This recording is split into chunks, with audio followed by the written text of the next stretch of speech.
protected the city, but also served as a symbol of Babylon's power and wealth. Although their exact location remains uncertain, it's believed they were situated in the heart of Babylon. According to historical accounts, these breathtaking gardens were created by King Nebuchadnezzar II in the 6th century BC as a gift for his wife, Amytis, who missed the lush greenery of her homeland. Located in the ancient city of Babylon, this colossal structure holds both religious and historical significance. Its story is deeply rooted in the biblical account of the Tower of Babel, which narrates the ambition of humanity to reach the heavens by building a city and a tower so tall that its top would touch the gods. The construction of the tower was undertaken after the Great Flood, with people from various languages coming together to construct it. This house of worship was not just a place of prayer and sacrifice, but also an architectural marvel and a center of political and social life. Known as the Esagila, the temple's towering ziggurat pierced the sky, serving as a visible symbol of Marduk's presence among his people. Its purpose was not just to mark the entry point, but also to act as a ceremonial route for important occasions. During festivals, or when the king entered the city, the procession would travel along this route, making its way through the monumental gate and into the heart of Babylon, named after the goddess Ishtar. This monumental structure was one of the main entrances to the city. Built during the reign of King Nebuchadnezzar II in the 6th century BC,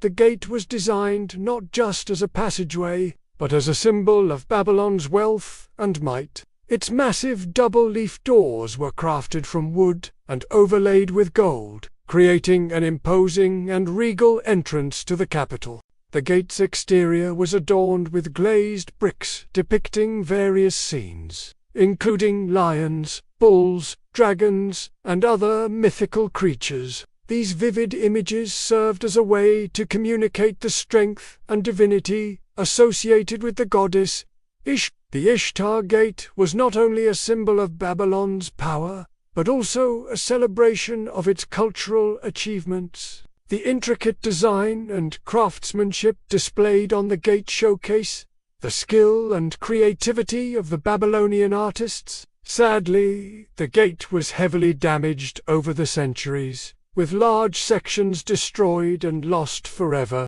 However, enough remains to give us a sense of its former glory. The Ishtar Gate has captivated the imaginations of explorers, archaeologists, and historians for centuries. Its remaining fragments serve as a reminder of the ancient world's artistic brilliance and the enduring legacy of Babylon as one of history's greatest cities. The pillars that lined the processional way were not merely decorative. Each uncovered artifact, each inscription, and each restored structure brings us closer to understanding the world's first great metropolis. The mysteries of Babylon continue to captivate our imagination, inviting us to unravel the secrets of this ancient wonder. As we stand among the ruins, we can't help but feel a sense of awe and wonder at the rich tapestry of history that surrounds us. From the mighty Ishtar Gate to the enigmatic Hanging Gardens, each site whispers tales of a bygone era, and though time has taken its toll on these ancient structures, their grandeur and beauty endure. Babylon's legacy lives on, inspiring artists, writers, and dreamers to this very day. Its story serves as a reminder of the heights that humanity can reach and the challenges we face in preserving our cultural heritage. As we continue to explore and learn from the ruins of Babylon, we also carry with us the responsibility to protect and cherish these invaluable treasures for future generations. Let us ensure that the echoes of Babylon's past resonate through the ages, reminding us of the importance of cultural preservation and the pursuit of knowledge. They were often intricately carved with images of deities, mythical creatures, and scenes from ancient Mesopotamian mythology. These carvings not only added to the visual grandeur of the entrance, but also served as a way to communicate religious and cultural values to those who entered the city. Unfortunately, like many parts of ancient Babylon, the processional way has fallen into disrepair due to centuries of neglect and the passage of time. What once was a majestic gateway now lies in ruins, leaving us to marvel at its former glory. Explorers and archaeologists continue to unearth sections of the processional way, carefully preserving and restoring them to give visitors a glimpse into what life was like in ancient Babylon. Walking along the remains of this processional way, we can't help but feel a sense of reverence for the grandeur that once stood here. The weathered pillars seem to whisper tales of ancient processions, reminding us of the vibrancy and importance of this once great city. Its multiple levels were reached by a series of ramps and staircases, leading worshippers to a sanctuary at the top where the god's statue was kept. The interior of the temple was richly decorated with intricate carvings and glazed bricks, depicting scenes from Babylonian mythology and daily life. The priests of Marduk performed daily rituals and ceremonies within these sacred walls, ensuring the god's favor for the city and its inhabitants. During festivals, the temple came alive with music, dance, and processions, as the Babylonians celebrated their patron deity in all his glory. However, the temple's grandeur did not shield it from the ravages of war and neglect. Over the centuries, it suffered damage and was neglected, eventually reduced to a shadow of its former self. Today, explorers and archaeologists continue to uncover fragments of the temple's magnificence, piecing together the story of Marduk's temple and the ancient Mesopotamian civilization that flourished in Babylon. However, God, perhaps to test their intentions or to remind them of their mortality, confounded their language, causing confusion and an end to the construction project. This event was said to be the origin of the many languages spoken across the earth. Over time, the tower became known as the Tower of Babel, symbolizing human pride and the consequences of defying divine authority. The archaeological evidence suggests that the real tower,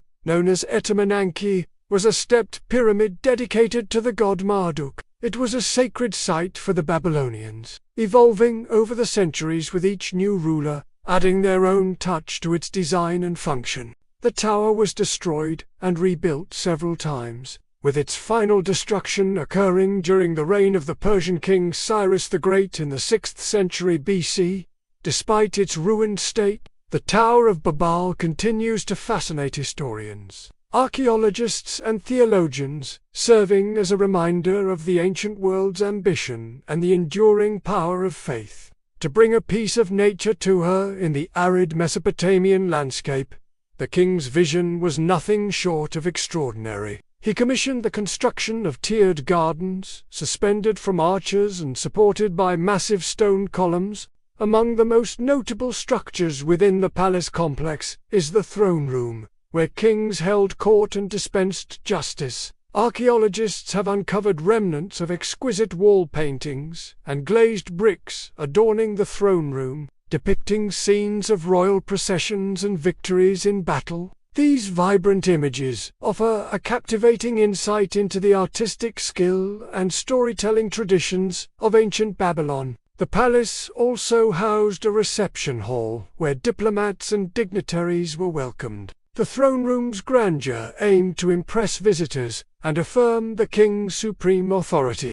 Unfortunately, much of the palace complex was destroyed by invading forces, leaving us with fragmented pieces of a once magnificent seat of power. While only a fraction of the royal palace remains, its surviving elements continue to captivate our imagination, allowing us to envision the splendor that once graced Babylon's throne room. The colors, designs, and symbols embedded in the palace walls whisper tales of a glorious past, offering us a window into the lives of the kings and queens who once walked those hallowed halls.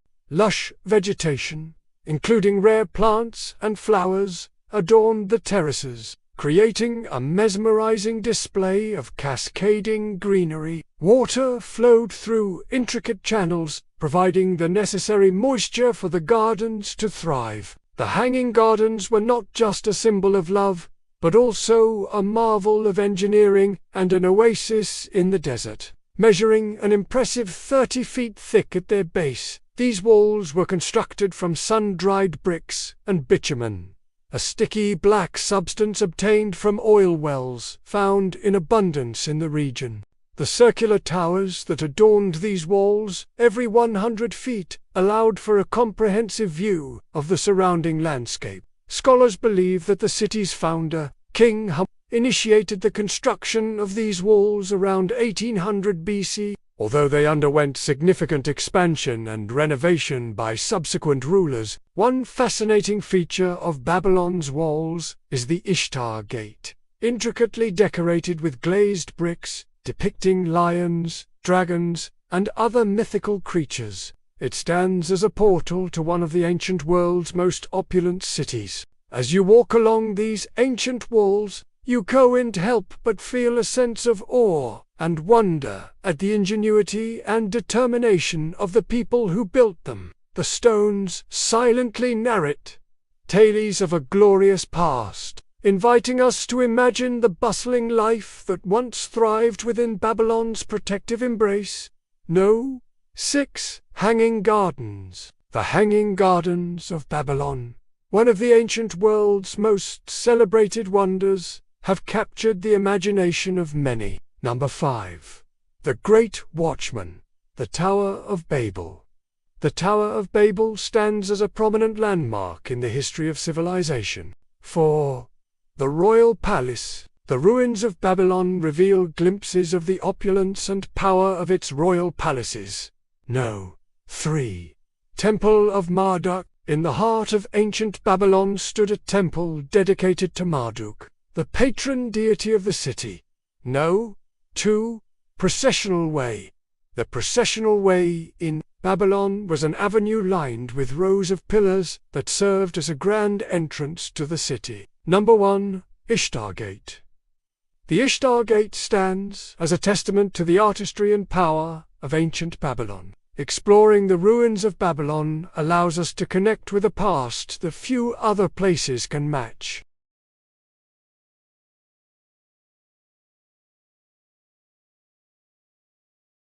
Thermopylae War Explained. The Unforgettable Battle for Greece.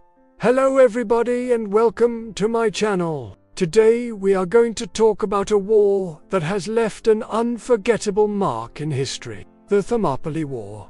So if you're interested in learning more about this historical event, stay tuned until the end of the video because trust me, it is going to be a very interesting one. The 300 Spartans who fought against the Persian army at the Battle of Thermopylae were not just warriors, but also highly trained soldiers who had dedicated their lives to military service. They were led by King Leonidas I, a brave and charismatic leader who was respected by his enemies as well as his own people. Leonidas had assembled a force of elite Spartan men who were known for their discipline, courage, and skill in battle. These men had undergone years of rigorous training, both physically and mentally, to prepare them for the ultimate test of their abilities against the vast and powerful Persian army. When the Persian king Xerxes I decided to invade Greece, he assembled a massive force of soldiers from all over his empire.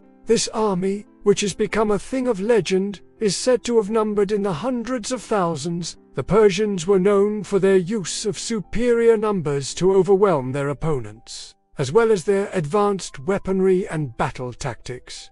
Despite the size of the Persian army, the Spartans were undeterred. They knew that they had to stop the Persian advance into Greece at all costs, even if it meant sacrificing their own lives. The Battle of Thermopylae took place in the narrow pass of Thermopylae, which is located in central Greece.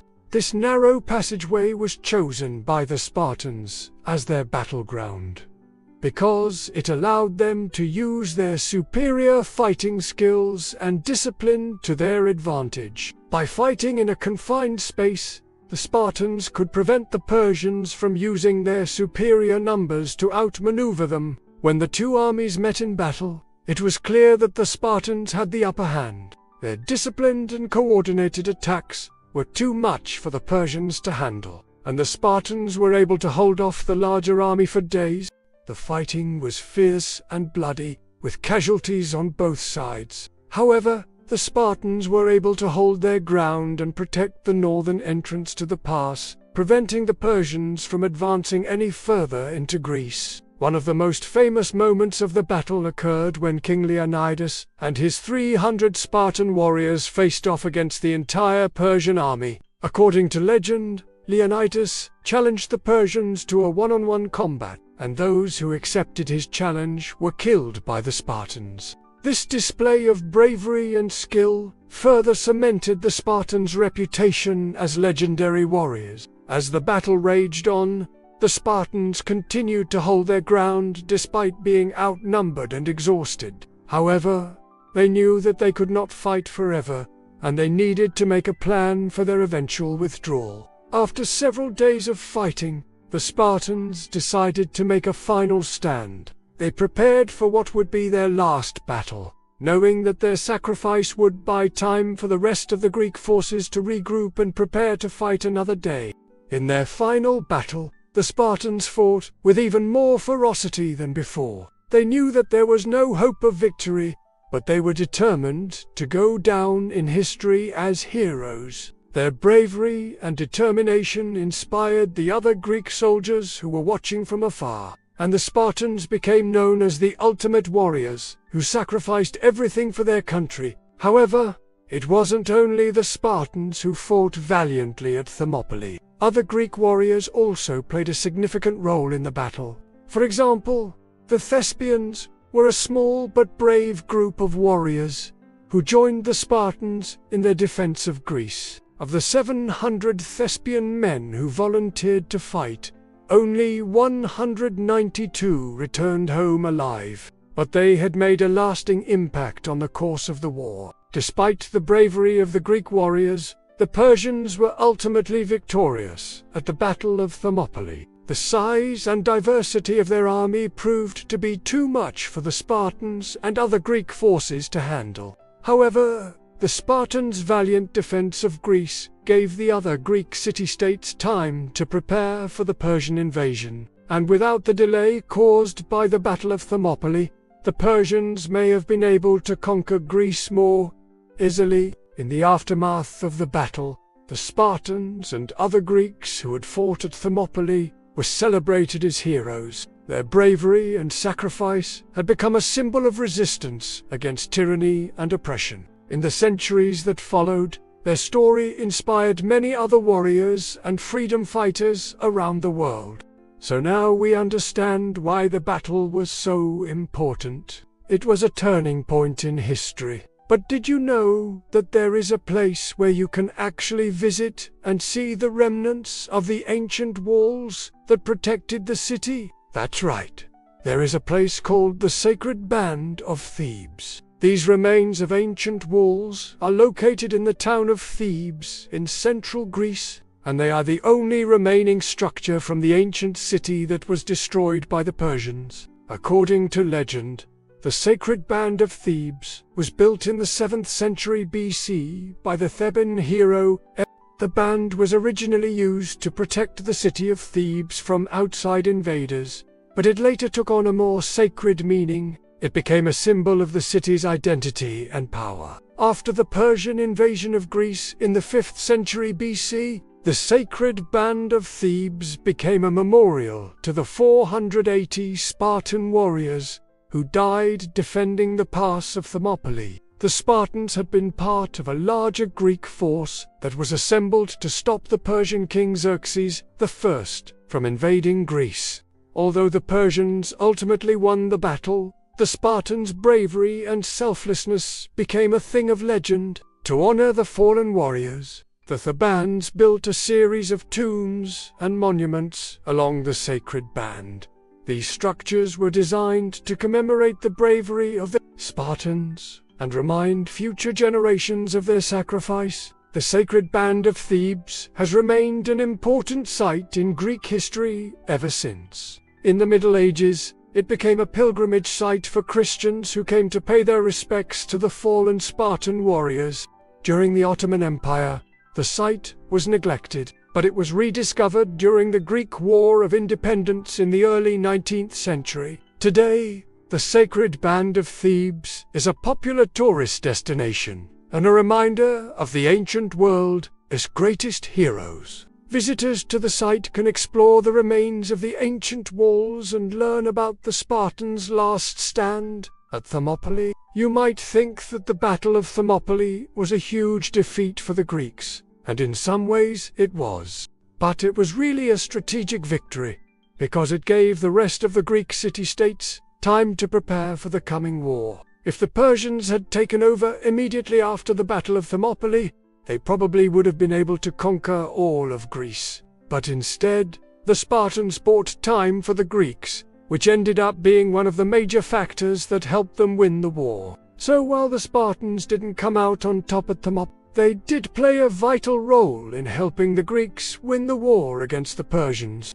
To sum it up, the Battle of Thermopylae was a clash between two great powers of the ancient world. The Spartans, with their 300 elite warriors, put up a valiant fight against the massive Persian army, holding them off for days and inflicting heavy casualties. While the Persians ultimately won the battle, the Spartans' bravery and sacrifice became a thing of legend, and their story continues to inspire awe and admiration today. The battle also had far-reaching consequences for the course of history. The Spartans' heroic stand at Thermopylae gave the rest of the Greek city-states time to prepare for the Persian invasion, which ultimately led to the Greek victory at the Battle of Salamis. This victory is considered a turning point in history, marking the first time that a large empire had been defeated by a smaller, more determined foe. Alright everybody, this brings us to the end of our video. Thank you all so much for watching and sticking with me until the end. I hope you learned something new and maybe even got a little bit closer to understanding the fascinating history of the 300 Spartans. Don't forget to share your thoughts and opinions in the comment section below. We'd love to hear what you have to say. And if you liked the video, don't forget to give us a thumbs up. That really helps us out a lot. Thanks again for watching, and we'll see you next time.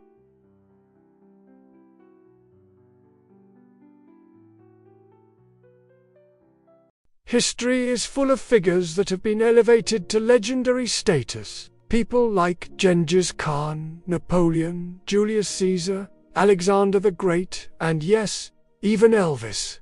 But are these stories true? Well, that's up for debate, because there's a lot of questionable stuff out there about some of history's most famous people.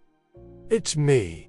And let's jump in. Genghis Khan is often regarded as one of the greatest conquerors in history. According to legend, he was born in 1162 in the Mongolian steppe.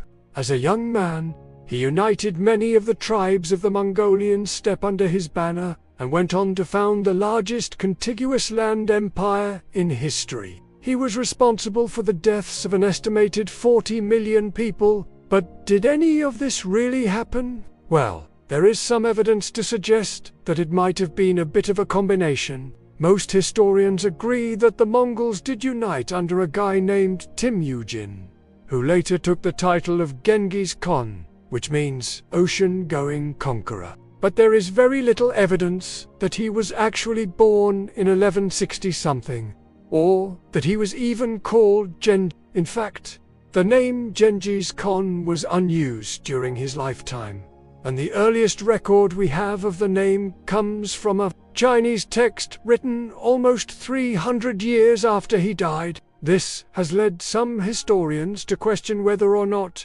Genghis Khan actually existed at all. It is possible that the legendary figure of Genghis Khan is actually a combination of several different Mongol leaders, or maybe he was just made up by the Chinese to make them look better.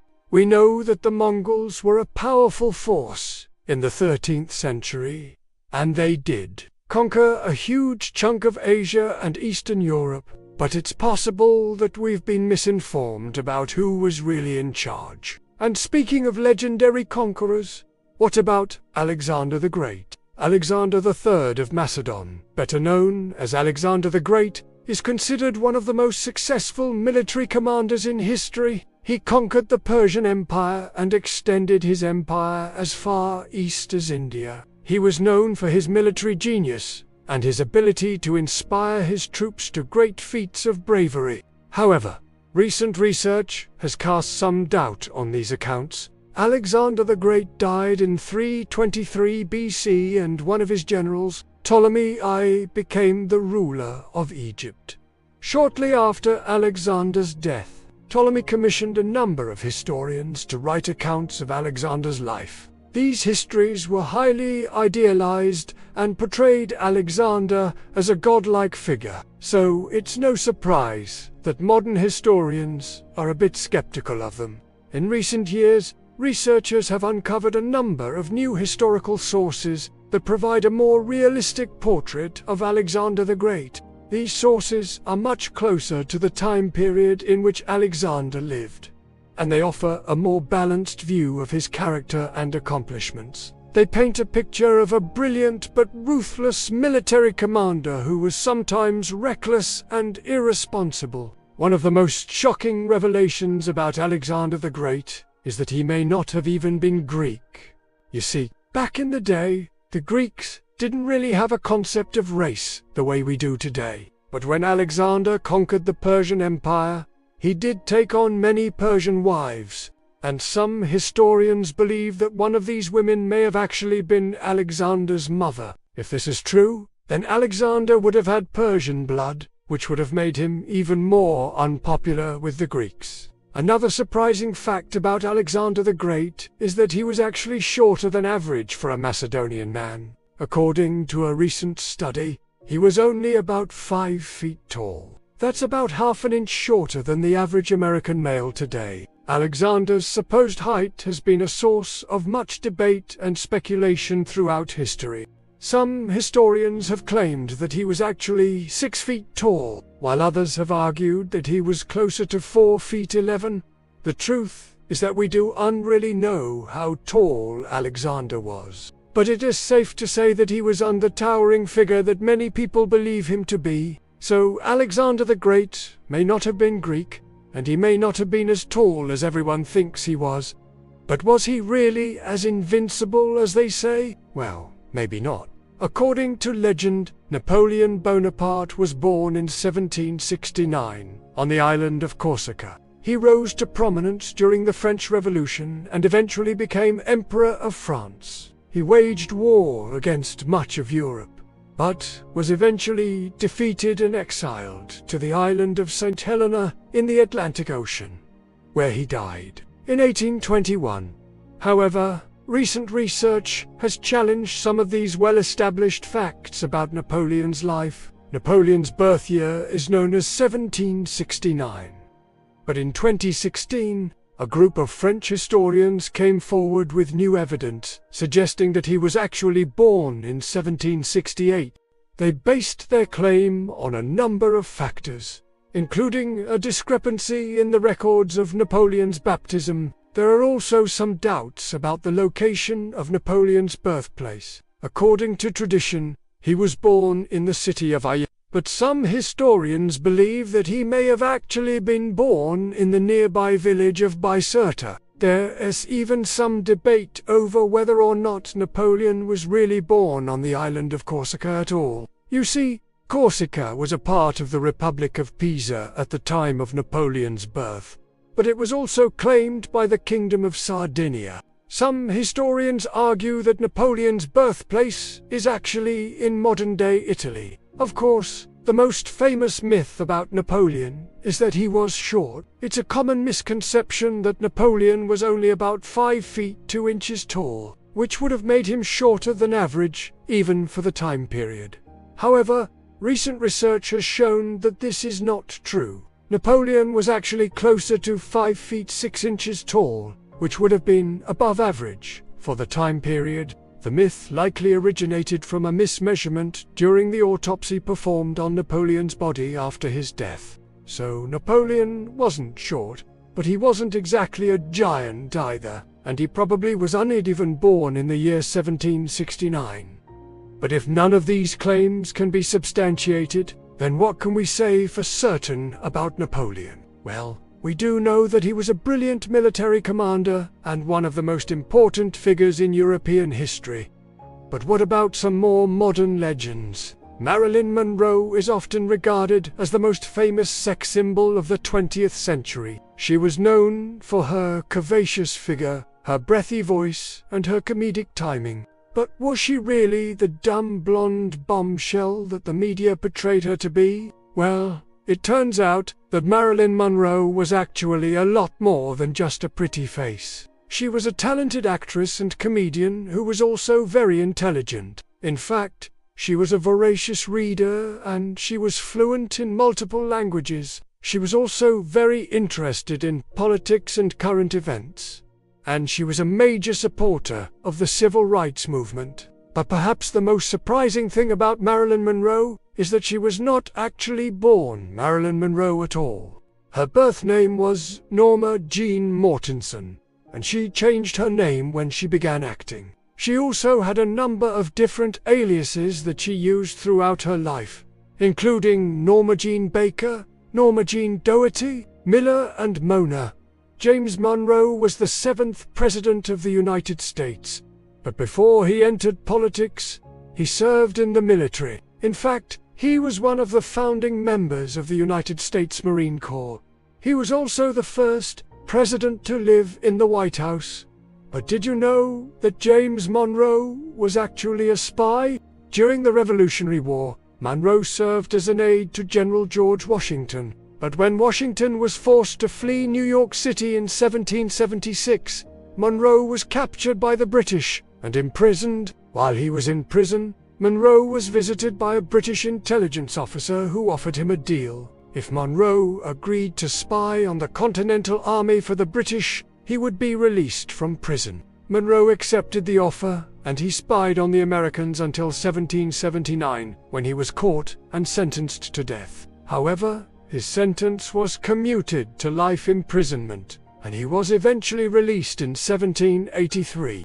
But James Monroe wasn't the only American president who had a secret past. Abraham Lincoln is regarded by many as the greatest American president. He led the country through the Civil War and helped to abolish slavery. But did you know that Lincoln had a secret, illegitimate son? In 2011, a man named Robert Lincoln Beck claimed that he was the son of Abraham Lincoln and a woman named Elizabeth Keckley. Beck said that he was born in 1850 and that his mother worked as a seamstress for Mary Todd Lincoln, Abraham Lincoln's wife. Keckley had an affair with President Lincoln, but she was never able to confirm it, and she didn't even tell anyone that she had a son until she was more than 60 years old. Beck's claim was backed up by DNA testing, but it's still not 100% proof that he's Lincoln's son. But here's the crazy part.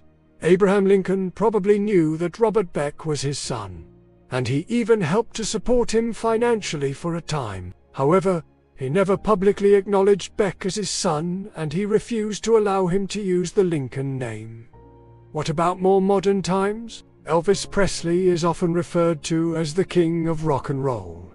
He was known for his energetic performances and his unique blend of musical styles.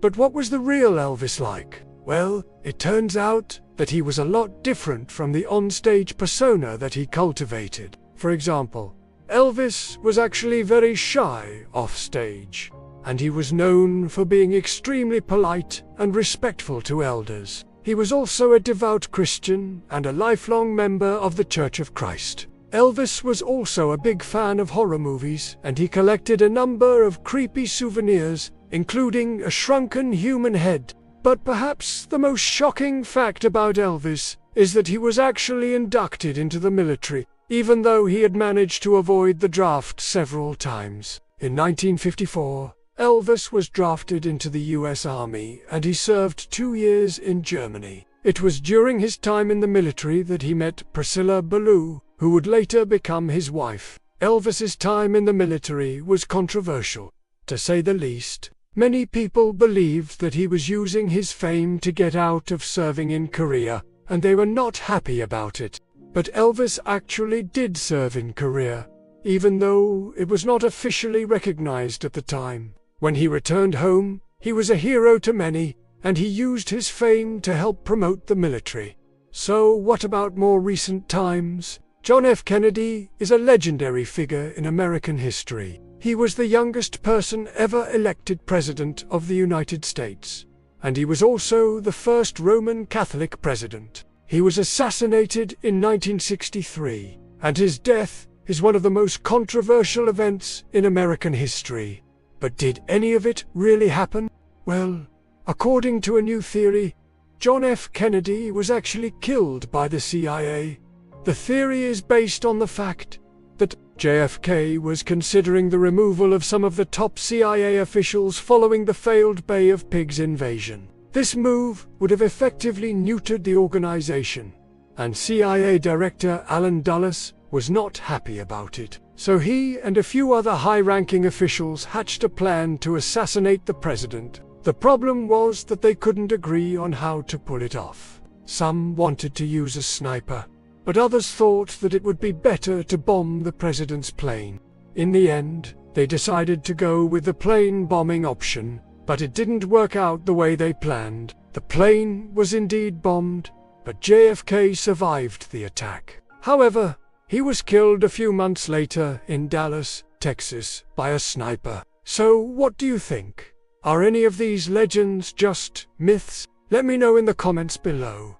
And while you're down there, be sure to subscribe. Thanks for watching. See you next time.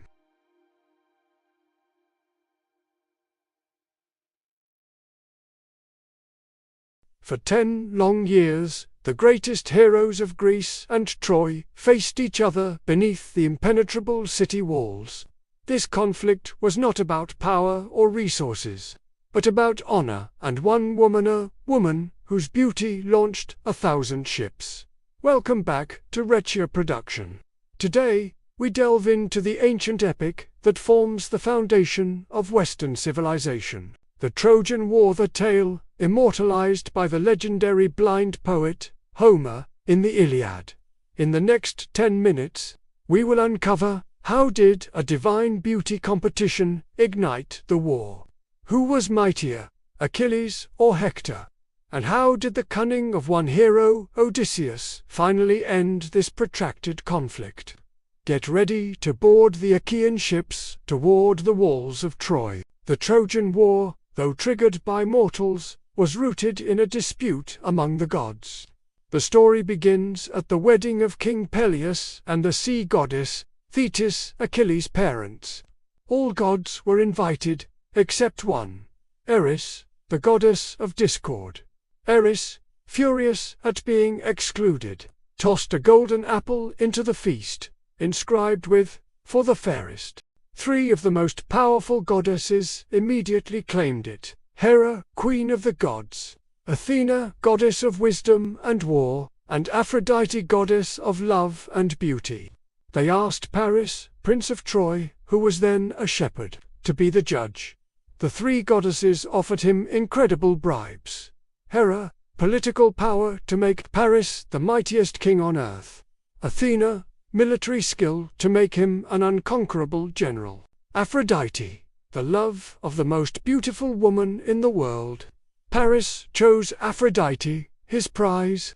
Helen, who was, unfortunately, already married to Menelaus, king of Sparta, and considered the most beautiful woman in the world. This choice was the trigger for the war. Paris, accompanied by Aphrodite, sailed to Sparta, and while Menelaus was away, he took Helen back to Troy. This act, whether an abduction or a willing elopement, was an insult to the honor of Menelaus and all of Greece. Achaea. The furious Menelaus called upon his brother, Agamemnon, the most powerful king of Mycenae, to lead the united Greek forces. Agamemnon, who desired Troy's wealth and power, readily agreed. The Greek forces assembled their greatest heroes at Aulis, Achilles, the greatest. Nearly immortal, Odysseus, the most cunning, king of Ithaca, great Ajax, the strongest, and of course, Agamemnon, commander-in-chief. After difficulties, including the sacrifice of Iphigenia, to appease the goddess Artemis, the great Greek fleet finally set sail. They arrived at Troy, a city ruled by King Priam and protected by walls supposedly built by the god Poseidon himself. The war lasted for 10 years.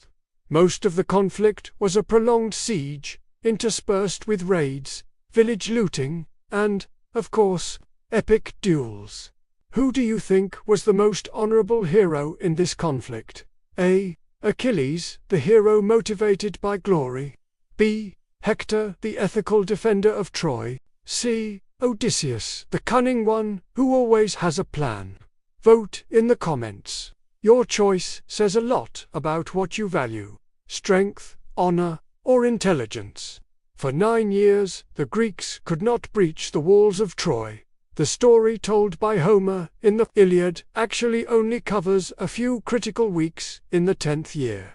The heart of the Iliad is the rage of Achilles. The war was nearly won by Troy when Achilles, offended because Agamemnon took his war prize, Briseis, withdrew his troops, the Myrmidons, from battle. Without Achilles, the Greeks were devastated. To save the honor of Greece, Achilles' closest friend, Patroclus, begged permission to lead the Myrmidons, wearing Achilles' armor. Patroclus was successful, but he disobeyed orders and was ultimately killed by Hector, the prince of Troy and their greatest hero. Patroclus's death changed the game. Achilles' rage against Agamemnon turned into a brutal frenzy against Hector. Achilles returned to the battlefield with one goal: revenge. The duel between Achilles and Hector is the climax of the Iliad. Hector knew he would die, but he fought for the honor of his city. Achilles killed him, and, in a fit of overwhelming rage, committed the most despicable act in the epic, dragging Hector's body behind his chariot around the walls of Troy. The conclusion of the Iliad is a moment of humanity, when King Priam sneaks into Achilles' camp and begs for his son's body to be returned. Achilles, seeing Priam's pain, finally releases his rage and allows Hector's burial. Shortly after Hector, Achilles also met his demise. He was killed by a poisoned arrow shot by Paris, aided by the god Apollo, which struck his only weak spot, his heel. With the death of the greatest heroes on both sides, the war reached a stalemate. Troy remained impregnable. This is where cunning, not just strength, was needed. The cunning hero Odysseus came up with a plan that would determine fate. He proposed building a giant wooden statue in the shape of a horse, supposedly a peace offering to the goddess Athena after the Greek defeat. The Greek army pretended to retreat and abandon the horse.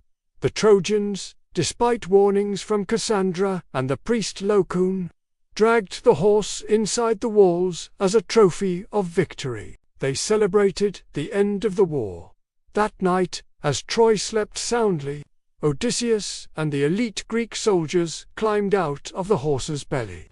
They opened the city gates, allowing the returning Greek army, under the cover of darkness, to enter. Troy fell in a single night of brutal slaughter. The Trojan War ended the age of heroes. It left a tragic legacy for both the winners and the losers. Troy was totally destroyed, King Priam murdered. A few survivors, like Aeneas, fled to start a new civilization. Greece won, but the victory was soaked in blood. Agamemnon was murdered upon his return, and Odysseus had to spend another 10 years, 20 years in total, to get home. A journey recounted in the Odyssey. The tale of Troy teaches us about the price of honor, the cost of one selfish act. Paris, taking Helen, was the death of thousands of heroes and the destruction of a great civilization. It is an enduring reflection on how human passion can lead to inevitable catastrophe. Please leave a comment. If you were an advisor in Troy, what would you have done about the Trojan horse, considering the warnings about its danger? If you want to delve deeper into ancient mythology and history, make sure to subscribe to Reccia Production and like this video. See you in the next epic. In 146 BCE, the Roman general Scipio Africanus led his army to victory over Hannibal Barca, in a battle that lasted only 3 days. It's known as the Siege of Cartagena, and it changed the Mediterranean forever. If you have ever heard of it, after the battle, Hannibal fled to Asia Minor, where he spent the next 3 years raising new armies in an attempt to save his homeland. But Rome was prepared for him. One of the first things you want to do when researching any topic is figure out some background information. This is especially important for something like the Second Punic War, since it's such a massive topic that has been studied by historians for centuries. Drawing conclusions is basically what it sounds like. It's taking all of the information that you've gathered and using it to draw informed conclusions. In the case of the Second Punic War, this means taking all of the information that we've gathered from our secondary and primary sources and using it to draw conclusions about how Rome won the war. One of the most important things to keep in mind when drawing conclusions is to be objective. This means not letting your own biases and opinions get in the way of your thinking. Instead, you need to look at all of the evidence objectively and let it speak for itself. Another important thing to keep in mind is to cite your sources. This is especially important when doing historical research, since it's so easy to misquote or misrepresent sources. Make sure to always give credit where credit is due, and cite all of the sources that you use in your research. Luckily for us, there are plenty of resources available on the internet that can help us learn more about this topic. Well, for starters, it's clear that the Romans were able to outlast Carthage. The Punic Wars were fought over a span of nearly 200 years, and during that time, Rome was able to build up a huge advantage in terms of military power and resources. Additionally, Rome was able to take advantage of the mistakes made by Carthage. One of the biggest mistakes that Carthage made was their decision to go to war with Rome in the first place. The Carthaginians were a powerful force to be reckoned with, and they had a strong economy and a powerful military. However, they were no match for the Romans, who were able to use their superior military tactics and their sheer determination to outlast them. First off, we've got websites like Livius.org. This website is dedicated to the history of ancient Rome. It marked the end of the Second Punic War and the beginning of Rome's dominance over the Mediterranean. By understanding how Rome won the siege, we can gain a greater appreciation for the factors that led to Rome's rise to power. If you want to learn more about this topic, be sure to check out the additional resources provided, and it's got tons of articles on all sorts of topics related to the city. For background information on the Second Punic War, I'd recommend checking out their article on the Battle of Cannae. It's a really well-written piece that gives a great overview of this pivotal moment in the war. We also have Polybius's book, The Histories. It's an epic work that covers everything from the Second Punic War to the rise of the Roman Empire. It's a little bit tough to get through, since it was written in Greek, but there are translations available online that make it a lot more accessible. And finally, there are documentaries. And when it comes to documentaries, you can't go wrong with the BBC. Their documentary on the fall of Carthage is really well made, and it gives a great overview of this crazy chapter in history. They had anticipated his every move, and they were ready to stop him. So, how did Rome win? Primary sources are original materials that were created during the time period being studied. They're invaluable for getting an authentic look at the past, and they can include things like letters, diaries, and even pieces of art. Luckily for us, there are plenty of primary sources available that can help us learn more about the Second Punic War. For instance, we've got letters from the Roman statesman Cicero was a contemporary of Julius Caesar, and he wrote a ton of letters covering everything from politics to philosophy. Many of his letters discuss the war with Carthage, and they give a great insight into how the Romans viewed their enemies. We also have the writings of Polybius. As I mentioned before, Polybius was a Greek historian who lived during the Second Punic War, and he wrote a detailed account of the conflict. His work is considered to be one of the most comprehensive and accurate accounts of the war, and it's a great resource for anyone wanting to learn more about it. And finally, there are archaeological finds. Over the years, archaeologists have uncovered a wealth of artifacts that have shed light on the Second Punic War. These include things like coins, weapons, and even pieces of artwork. The most famous discovery probably has to be the Zama treasure, a collection of silver coins that were minted in North Africa during the war. The coins are decorated with images of Hannibal and other figures from the conflict, and they offer a unique glimpse into the culture of the time. Well, it's not some simple tale of good versus evil, that's for sure. In fact, the story of Rome's victory over Carthage is actually a pretty messed up one, which, let's be honest, is probably unlikely, unless you are an expert in ancient history or really just have very little going on in your life. Now, luckily for us, there are tons of resources available on the internet that can help us learn more about this topic. First off, we have websites like Ancient History Encyclopedia. These guys are great, because they have tons of articles written by experts on all sorts of topics related to ancient history. Their website is super easy to navigate to, so it makes it really easy to find exactly what you're looking for. Next up, we've got books. And hey, yes, books are still a thing, even though we live in a digital world. For this particular topic, I'd recommend checking out Carthage Must Be Destroyed by Richard Miles. It is a really well-written book that tells the story of Rome's destruction of Carthage in all its gory detail. And finally, there are documentaries. And when it comes to documentaries, you can't go wrong with the BBC.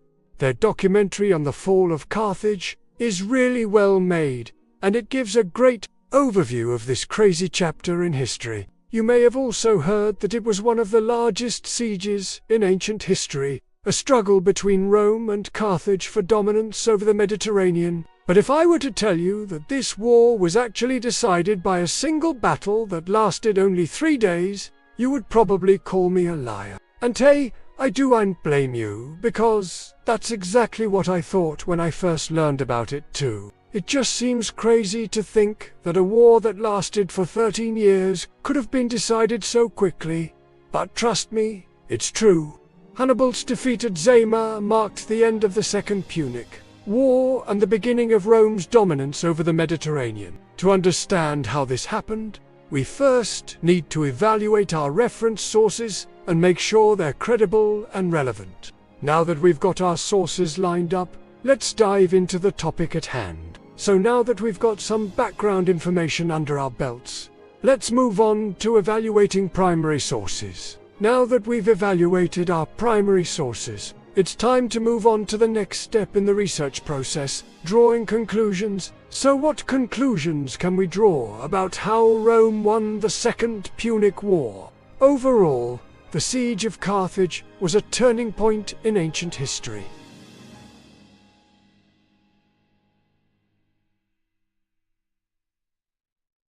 I want to talk about one of my favorite topics, Athenian naval power in the Golden Age, and the rise and fall of the Delian League. You can check out our series on the Peloponnesian War for more information on that topic. In 478 BC, an alliance of Greek city-states, known as the Delian League, was formed with the objective of liberating the Aegean Islands from Persian control after the end of the Second Persian War. The League was named after its first major meeting on the island of Delos, and would go on to include over 300 member states at its peak. At the heart of this coalition was the dominant force in the region, the city of Athens. When the war began, Athens had a navy of around 200 ships, and after defeating the Persians at the Battle of Mycale in 466, gained control of many more triremes, including those captured from the enemy. According to Thucydides, some were manned by the allies of Athens, while others were taken by the Athenians themselves. In all, they seized 180. This victory turned the balance of power in the region completely on its head. Athens went from being just one of several great powers in Greece to the unrivaled maritime hegemon of the Aegean, controlling more territory than any other state and having a navy large enough to project power throughout the Mediterranean. Following the war, Athens used its naval superiority to impose a blockade on the Persian Empire in the Aegean, forcing them to pay tribute in order to keep their trade routes open. By controlling the seas, Athens also solidified its dominance within the Delian League, which had now become little more than an Athenian empire. Athens demanded that every member of the League contribute a certain number of ships to the navy or pay a sum of money instead, if they couldn't afford to do so. The goal was to have a navy of 200 ships at all times. However, since the Allies weren't required to provide sailors to man these vessels, the actual number of warships ready for battle was usually closer to 180. Athens took the treasury of the League, which had been established on the island of Delos, to store the tribute collected from the Allies, and moved it back to the city. Over time, this pool of funds would be used to finance Athens' building projects, cultural achievements, and military expeditions across the Mediterranean. Athens' success during this period led to what is often referred to as the Golden Age of Athens, a time of unprecedented peace, prosperity, and cultural achievement. Pericles, a prominent statesman, came to prominence and led the city through its most glorious years. During this period, the Parthenon, one of the ancient world's most iconic structures, was built, as well as many other public buildings, temples, and statues. The foundations of Athenian democracy were established, and the city became a center of philosophy, art, and literature. Historians, like Thucydides, chronicled the events of the era, while playwrights such as Sophocles and Euripides produced tragedies that explored the depths of human emotion and the complexities of morality. The age was indeed golden for Athens. But this prosperity and expansion didn't last forever. By the 440s BC, the growing resentment among the allies over Athens' increasingly oppressive rule culminated in a revolt against Athenian hegemony. The Corinthian War was the first major challenge to Athenian supremacy. It began when Corcyra, also known as Corfu, a city-state located at the far western edge of the Greek mainland, sought aid from Sparta against Athens. Athens had previously intervened in Corcyra's internal affairs, supporting one faction against another in a long-standing internal conflict, and there was bad blood between the two sides. However, Sparta didn't feel threatened by Athenian involvement in the Western Mediterranean and accepted the request. To Sparta, Athens' growing power was becoming a concern, and they saw an opportunity to weaken the hegemony with minimal risk to themselves. Around the same time, the Megarian decree, issued by Athens a few years earlier, prohibiting Megara from trading with any of its allies, had caused economic hardship and resentment among the people of Megara. Sparta came to their aid and rallied many of the Peloponnesian League members into a coalition against Athens. Other states with grievances against Athens, such as Thera, now known as Santorini, also joined the conflict. After 5 years of inconclusive fighting, the war ended with the Peace of Nicias, which left the balance of power largely unchanged. But the respite was short. A new conflict soon broke out when the Corinthians persuaded Sparta to renew the war against Athens. Sparta now felt that it had a chance to defeat Athens because of the latter's loss of manpower, due to the plague of Athens, a devastating epidemic that struck the city in 430 BC. This Second Peloponnesian War would prove to be much more costly for Athens, leading to the decline of its empire and the city's ultimate defeat. While Athens had initially enjoyed success during the early years of the war, the tide turned against them in 421 BC with the Peace of Nicaea. This treaty allowed Athens to escape a total defeat, but it also forced them to abandon many of their allies, who now found themselves without Athenian protection. As the war dragged on, Athens lost even more allies. Some switched sides to join the Spartans, while others simply chose to leave the alliance and become independent. The most significant departure was that of the displeased with Athenian policies, they revolted and requested Spartan assistance. After much debate, the Spartans decided to help, sending an army to assist the Chians against the As the Peloponnesian forces approached the island, the Chians handed over their city without resistance, allowing the Spartans to occupy it. From here, Sparta launched raids into the Aegean, capturing many islands that had previously been part of the Delian League. With each passing year, Athens' hold over the Aegean weakened. By the end of the war, only a handful of islands remained loyal to the Athenians. Even though the Delian League had effectively ceased to exist by this point, the concept of a Panhellenic alliance continued to persist. Pericles' dream of a united Greece, free from Persian domination, had failed. Instead, Athens' empire had collapsed, and the stage was set for centuries of conflict. As the Peloponnesian War continued, both sides suffered heavy losses. Athens, weakened by disease and war, experienced social and political instability, ultimately leading to the rise of the 30 Tyrants, a brutal oligarchy that ruled the city after the war's end. Meanwhile, Sparta, despite its military successes, was unable to capitalize fully on the defeat of Athens due to internal conflicts. Thucydides believed that neither side could truly win a total victory against the other. And so it proved. Neither Athens nor Sparta survived the following century, with both eventually succumbing to foreign invaders.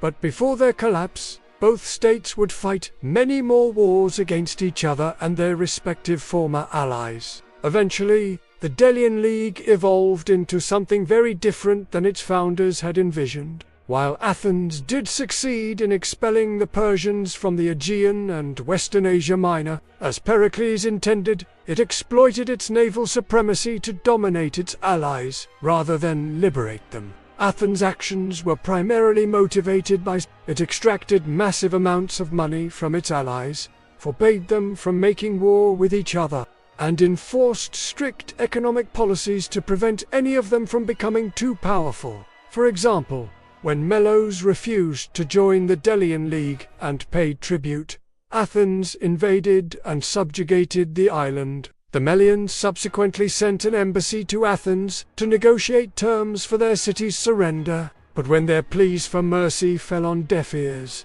they attempted to bribe the Athenian assembly with gold. Again, their attempt to buy their freedom was rejected, and Athens proceeded to lay siege to the island. The Melians resisted for several years, but eventually they ran out of water and surrendered. All the men were killed and the women and children enslaved. Athens then used Melos as an example to discourage any other potential challengers from defying its rule.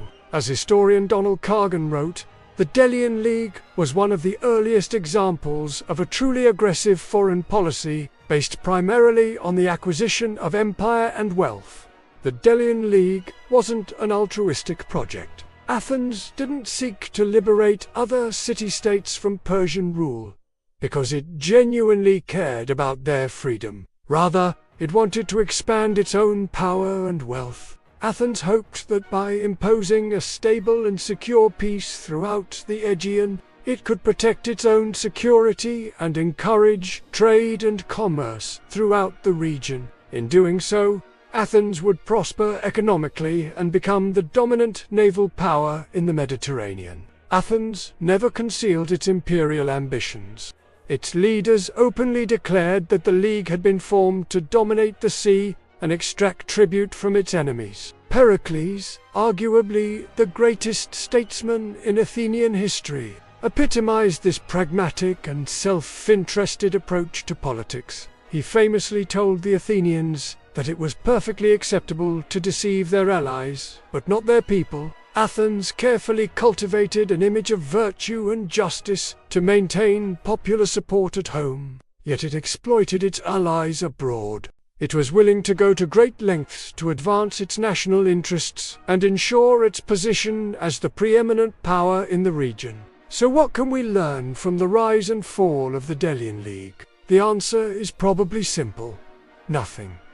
Every civilization has its ups and downs. Sometimes they win, sometimes they lose. The secret to surviving as a civilization for hundreds of years is unnecessarily to try and win every single time. Perhaps it's okay to lose a battle or two as long as you win the war. If Athens had done that, maybe it could have kept its empire longer. Who knows? Anyways, thanks for watching. Remember to like, comment, and subscribe for more videos.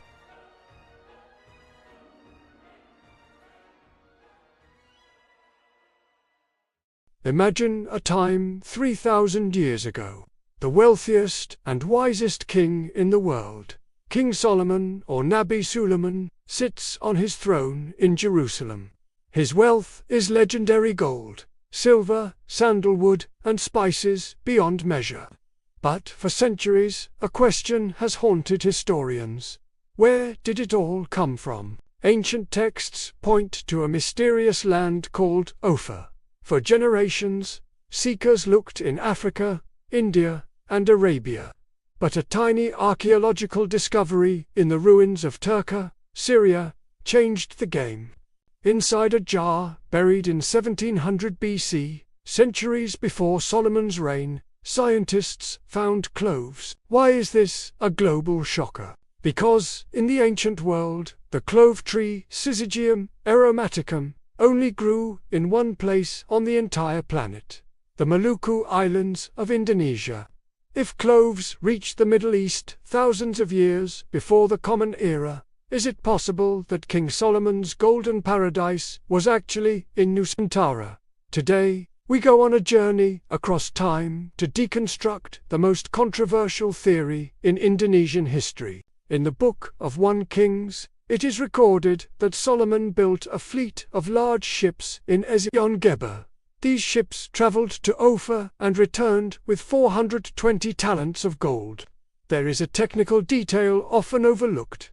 The round trip to Ophir took 3 years. If Ophir were simply in Ethiopia or nearby India, the voyage would not have taken that long. Even with the maritime technology of the Phoenicians, who were the NASA of their era. However, if the destination was across the Indian Ocean, through the Strait of Malacca, reaching the Spice Islands of eastern Indonesia, a 3-year duration becomes perfectly logical for sailing vessels dependent on seasonal monsoon winds. The list of cargo brought back is highly specific. 1.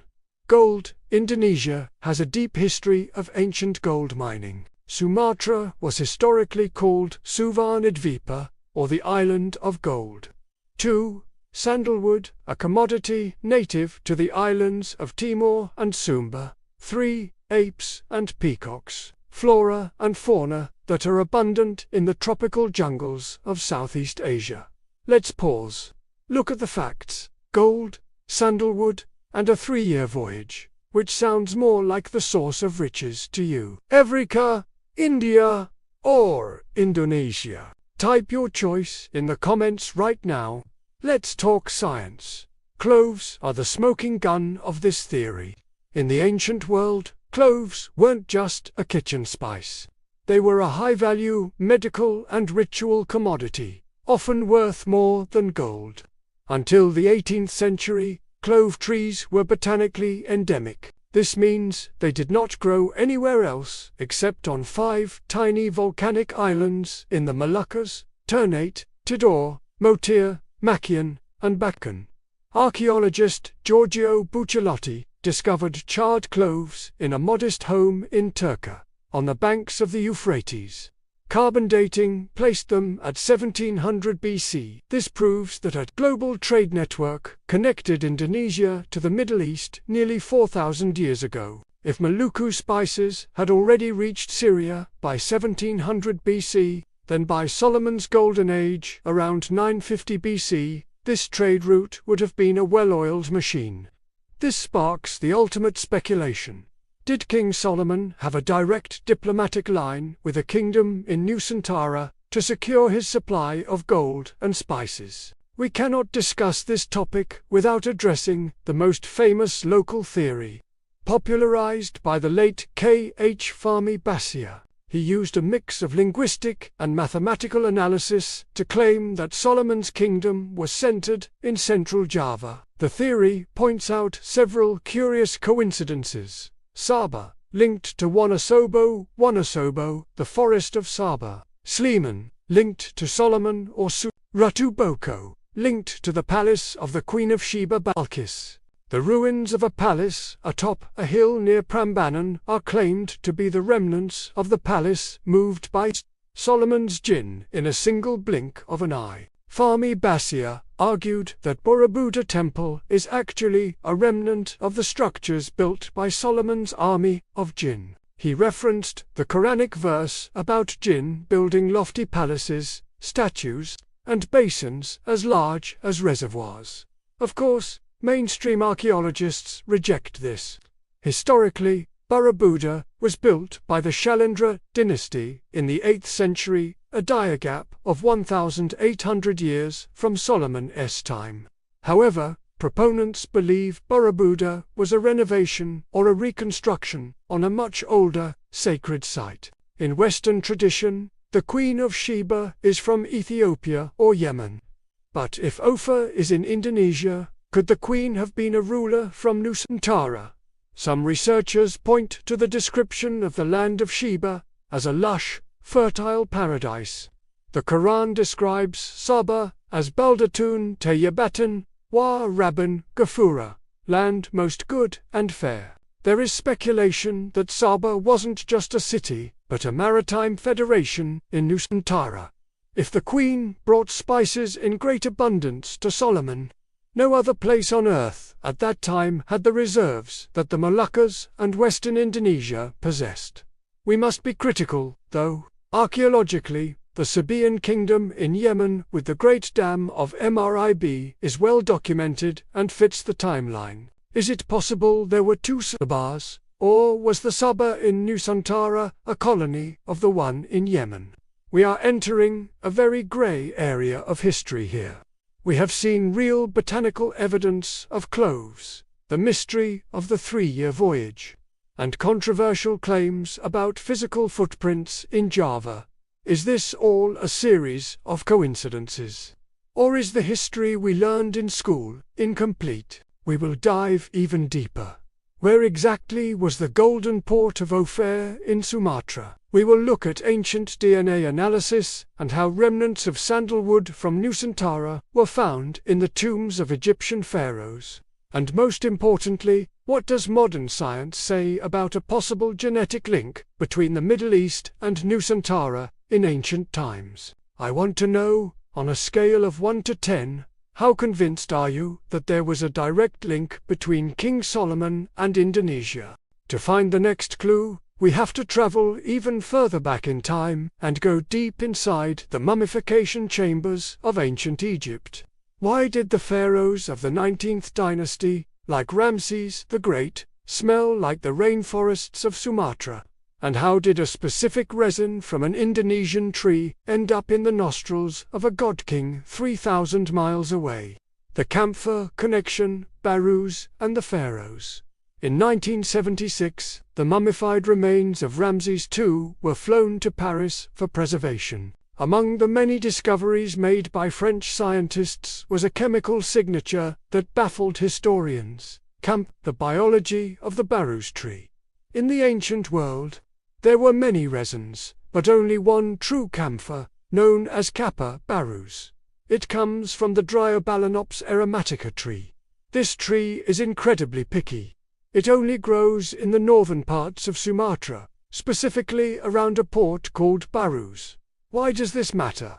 Because camphor was essential for mummification. It acted as a powerful preservative and a masking agent for odors. If Ramses II, who lived nearly 300 years before King Solomon, was preserved using Sumatran camphor, it proves that the spice route wasn't just a minor trail. It was a massive, high-speed maritime highway connecting Indonesia to Egypt. The port of Barus. Barus is one of the oldest inhabited places in Indonesia. Archaeologists have found Middle Eastern pottery and Roman coins there. It was the Silicon Valley of its time, a place where the world's most precious chemical and most sought-after resin benzoin were traded for gold and silver. When King Solomon looked for a partner to find the finest commodities for his temple, he didn't need to discover a new land. He simply needed to tap into the existing Barus network that had already been supplying Egypt for centuries. The linguistic code, Hebrew's secret debt to Sanskrit, the most undeniable evidence of Solomon's connection to Southeast Asia, is unfound in the dirt. It's found in the dictionary. The Old Testament was written in ancient Hebrew. But when the writers had to describe the exotic items brought from Ophir, they ran into a problem. They didn't have words for them. So, they did what we do today. They borrowed the local names. 1. The mystery of Tuqiem. For centuries, the Hebrew word Tuqiem was translated as peacocks. But scholars like Koyam Rabin pointed out that the word has no Hebrew root. However, in Tamil, the language of the traders in the Malacca Strait, the word for peacock is toke in Hebrew. It became tuki to the kof and copy connection. The Bible says Solomon imported kophim, apes. In Sanskrit and Old Javanese, the word for monkey is copy. The linguistic link is almost identical. 3. Almog and Valmuka. Solomon's temple was built using almog wood, sandalwood. Many linguists believe this is a corruption of the Sanskrit Valmuka, referring to the high-quality sandalwood found in the Indonesian archipelago. Think about that. If Solomon was getting his goods from Africa, why is the Bible using Southeast Asian and Indian words to describe them? It's like someone today using the word sushi, even if they've never been to Japan. You know exactly where that food originated. Mount Ophir, the Golden Peaks of Sumatra. If you search for Mount Ophir today, you won't find it in Israel. You won't find it in Jordan. You will find it in West Sumatra, Indonesia. When the Portuguese and British explorers arrived in Sumatra in the 1500s and 1600s, they didn't name the mountain Ophir just for fun. They named it based on the local legends they heard from the inhabitants of the Minangkabau Highlands, the gold of the highlands. Sumatra was the Klondike of the ancient world. The gold found in the Pasaman and Logas regions was famous for its purity. Local myths spoke of a great king from the west who sent ships to collect the gold of the sun. Even more interesting is the proximity. Mount Ophir, now known as Mount Talamo, sits right near the coast, perfectly positioned for ships arriving from the Indian Ocean. Geologically, Sumatra sits on a massive gold belt that has been mined for at least 3,000 years. If Solomon wanted 420 talents of the world's best gold, Sumatra was the most logical destination on the map. Look at this map. This is a British maritime chart from the 1700s. See that? Mount Ophir. Why would the world's best navigators use that name if there wasn't a deep-rooted historical belief? What do you think? Type tradition if you think the name has deep roots. The Sunderland theory and genetic echoes. There is an even deeper layer to this story. Some scientists believe that the connection between the Middle East and Indonesia isn't just about trade, it's about bloodlines. The Sunderland theory suggests that Southeast Asia was a high civilization during the last ice age. When the ice melted and the land sank, the survivors migrated. Some went to India, some to the Mediterranean, and some stayed. The genetic bridge. Recent genetic studies have found fascinating haplogroup markers shared between populations in the Levant and the Indonesian archipelago. While this doesn't prove Solomon was Indonesian, it does prove that humans have been traveling back and forth between these two regions for over 10,000 years. If there was a shared genetic and cultural memory of a paradise in the East, it explains why King Solomon, with his vast wisdom and resources, would be so obsessed with reaching it. He wasn't discovering a new world. He was returning to an ancient one. Critical analysis, fact, or beautiful fiction. Now, we have to be honest. As much as we love this theory, we have to look at the counter-arguments. 1. The timeline problem. Mainstream archaeology states that the great stone temples of Indonesia, like Borobudur, were built in the 8th and 9th centuries that is, nearly 1,800 years after King Solomon. For Borobudur to be Solomon's temple, our entire understanding of carbon dating and Southeast Asian history would have to be wrong. 2. The Sabaean Kingdom in Yemen. The archaeological evidence for the kingdom of Sabasheba in Yemen is very strong. We have found their dams, their inscriptions, and their cities. Most historians believe the Queen of Sheba was a South Arabian monarch, not a Javanese queen. So, does that mean the theory is dead? Not necessarily. Many believe that the names and legends were passed down. Perhaps the Sabah in Indonesia was a colony of the one in Yemen. Or perhaps Solomon's influence was so great that later Indonesian kings, like the Shalendras, built their temples as an homage to the legendary wisdom of Solomon. The legacy of Ophir. Whether King Solomon actually sat on a throne in central Java or simply sent his fleet to the shores of Sumatra, the conclusion is the same. Indonesia has never been isolated. From the cloves in a Syrian jar 3,700 years ago to the camphor in the lungs of a pharaoh, Nusantara has been the heartbeat of global trade since the dawn of civilization. We were the givers of riches to the greatest empires of the West. The Ophir mystery isn't just about a lost king. It's about recognizing that the ground we walk on in Indonesia is paved with the history of the world. We are the Golden Land. We are the paradise of spices. Thank you for joining us on this 5,000-word journey. History is a puzzle, and every day we find a new piece. What mystery should we investigate next? The lost city of Atlantis in the Java Sea? Or the secrets of the Majapahit Navy? Let us know in the comments. Don't forget to like, subscribe, and share this video with someone who needs to know how great our history truly is. I'm Recchia Production. Keep searching for the truth.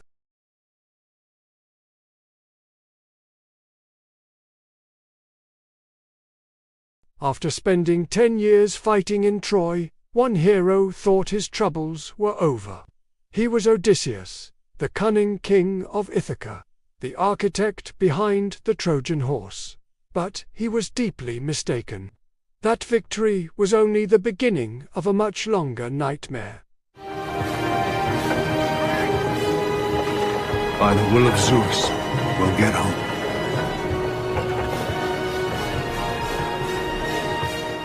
Welcome back to Recchia Production. Today, we will follow one of the most epic and harrowing homecomings ever told in history, the Odyssey, immortalized by Homer. 10 years of travel, 10 years of suffering, all stemming from one fatal mistake.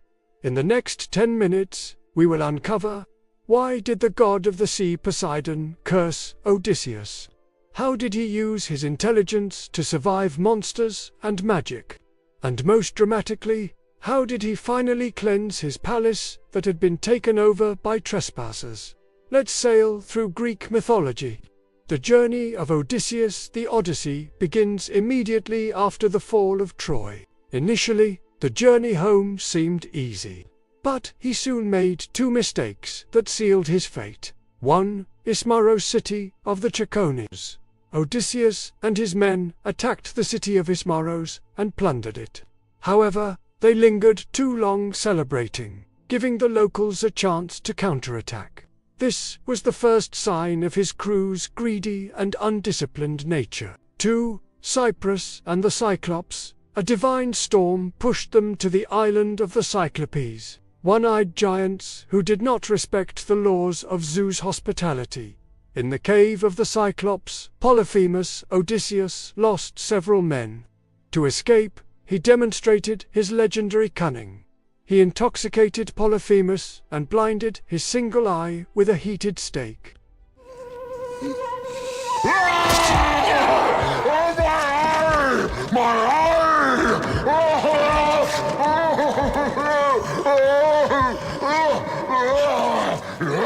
He tricked the Cyclops by identifying himself as nobody, Autis. But, while escaping, Odysseus made a fatal mistake of hubris arrogance.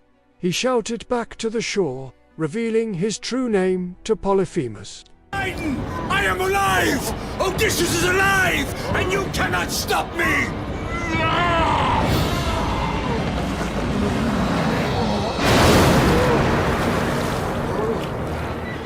Polyphemus was the son of Poseidon, the mighty god of the sea. The Cyclops immediately called upon his father to curse Odysseus. Father!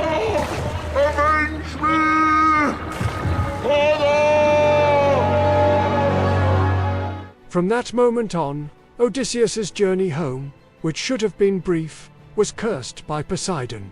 Every step would be thwarted by storms, obstacles, and suffering for the next 10 years. The first major hardship came at the hands of his own crew. They arrived at the island of Aiolos, the god of winds, who gave Odysseus a leather bag containing all the ill winds. The good winds were left to guide them home.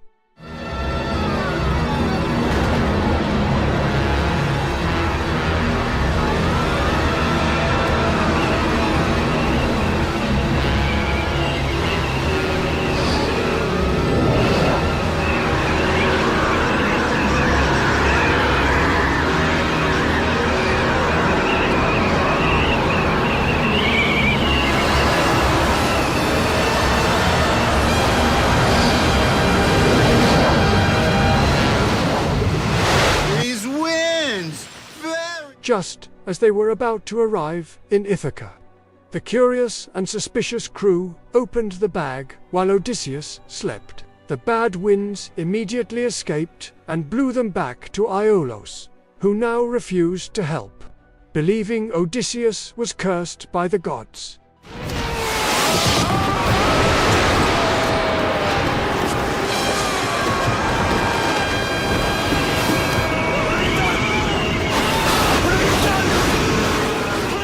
After losing nearly all his ships to the Lastrygonians' man-eating giants, Odysseus arrived at the island of the sorceress Circe. Circe was infamous for turning sailors into pigs. Half of Odysseus's crew fell victim. Odysseus, with assistance from the god Hermes, who gave him a magical herb, moly, was immune to Circe's magic and forced her to release his crew.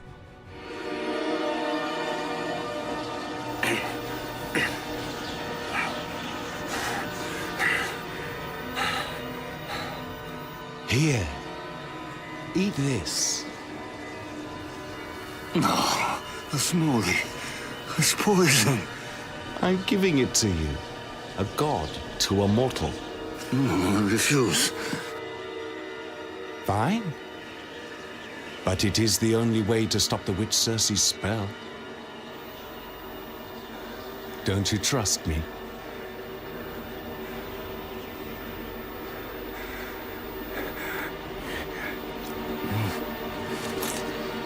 She knows you are coming. But now, when you drink her honeyed potion, you will remain a man. This will catch the witch off guard. They stayed with Circe for 1 year in luxury. To continue his journey, Circe gave Odysseus one grim instruction. He must travel to the underworld and consult with the prophet Tiresias.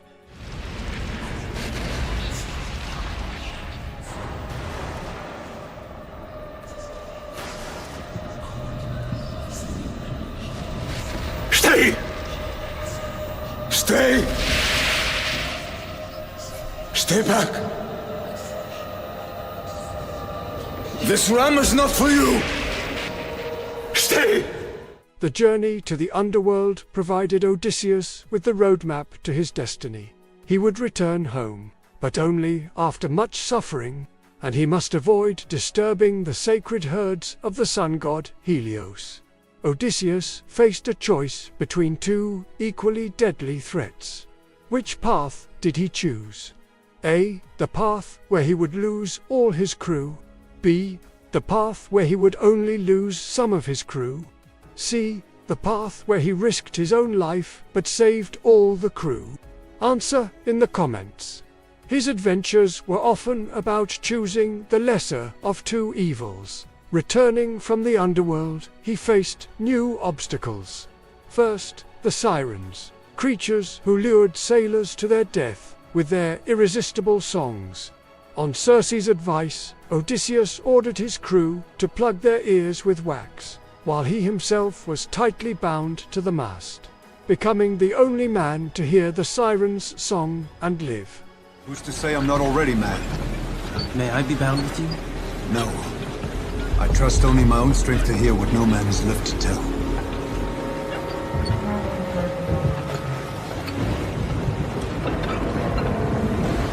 Tyler!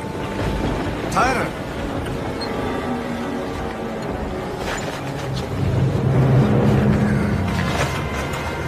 Recording the Siren's song would be such an important piece of... The gods may yet fill your log, Homer.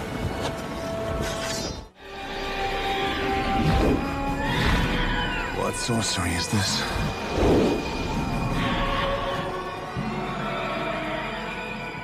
Next was the narrow strait between the six-headed monster, Scylla, and the deadly whirlpool. Odysseus chose to sail past Scylla, knowing he would inevitably lose 6 of his crew.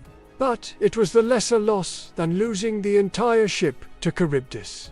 His greatest tragedy came on the island of the sun god Helios. Repeatedly warned not to touch the sacred cattle, Odysseus's starving crew, while he was asleep, slaughtered and feasted on the herd. This was the final insult to the gods. As punishment, Zeus unleashed a storm that destroyed their ship, drowning everyone except Odysseus. He drifted for days, the sole survivor.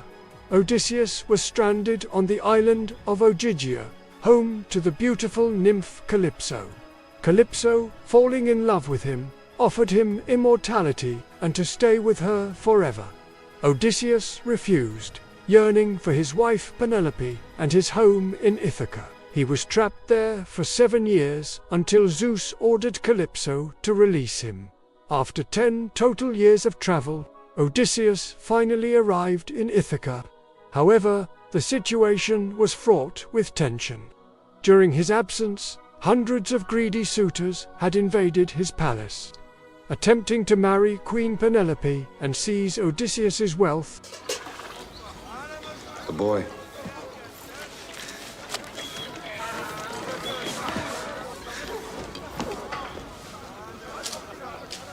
Lord Antinous, Lord Eurymachus, nobles of Ithaca, you have brought news of my father?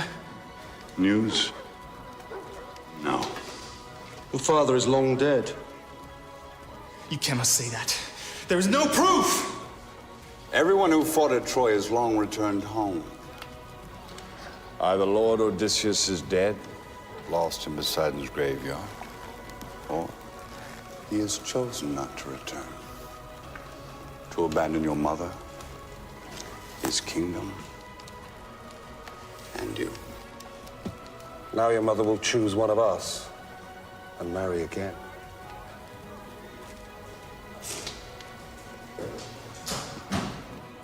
Odysseus arrived disguised as an old beggar, a disguise only recognized by his old dog, Argos, a poignant scene, and his elderly nurse, Euryclea. Penelope, loyal but distressed, staged a competition.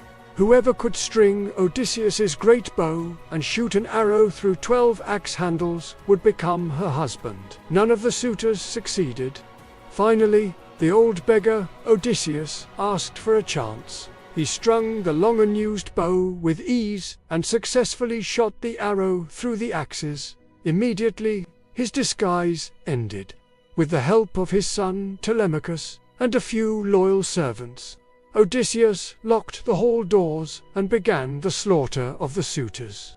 It was a brutal and bloody end, punishing all who had plundered his wealth and disrespected his home's honor. Finally, after convincing Penelope, who was still disbelieving through secret knowledge of their bed, Odysseus regained his throne, his wife, and peace in Ithaca. The story of the Odyssey is not just about battling monsters, it is a study of perseverance, nostos, and identity. 10 years in Troy, and 10 years at sea. Our hero lost his ships, his crew, and nearly lost his home. But he never lost his intelligence, and most importantly, his hope to return. Odysseus's tale is a timeless reminder that the toughest journey is often not to war, but the journey home. Please leave a comment if you were Odysseus. Which temptation, the Sirens, Circe, or Calypso, would have been the hardest to resist, and why? If you want to delve deeper into Greek mythology and epics, be sure to subscribe to Recchia Production and like this video. See you in the next heroic tale.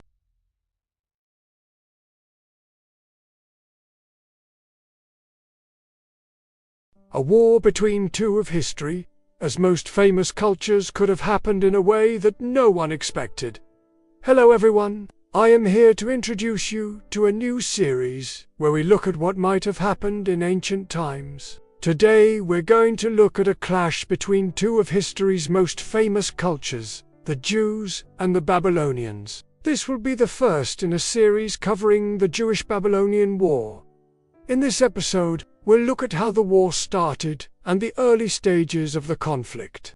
Make sure to stay tuned for more episodes in this series, including episodes covering major battles and figures from the war. Let me know in the comments below if there are other conflicts you'd like me to cover in this format. Without further ado, let's get into today's video. We last left off with the Neo-Babylonian Empire having recently conquered much of the Middle East, and now looking towards expanding their empire further.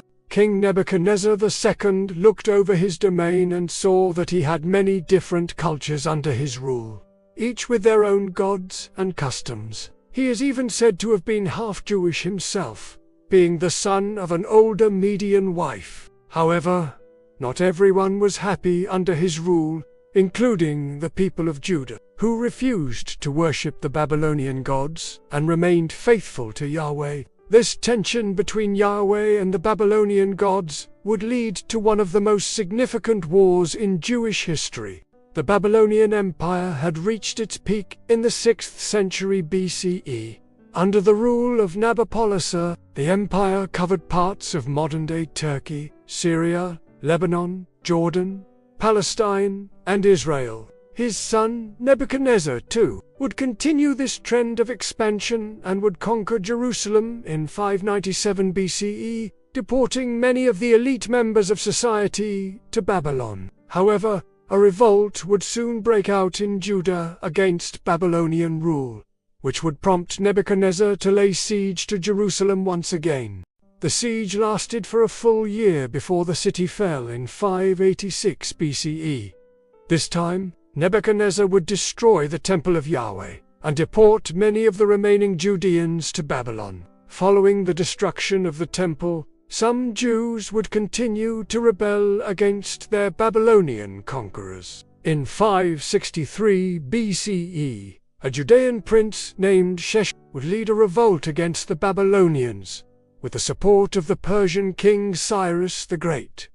Cyrus was interested in conquering Babylon to expand his own empire. Thus, he supported the Judeans in their rebellion against their common enemy. With outside support, the Jews were able to successfully push back the Babylonians and rebuild their temple. However, when Nebuchadnezzar's successor, Evil Merodach, took the throne, he would take action against the Jews.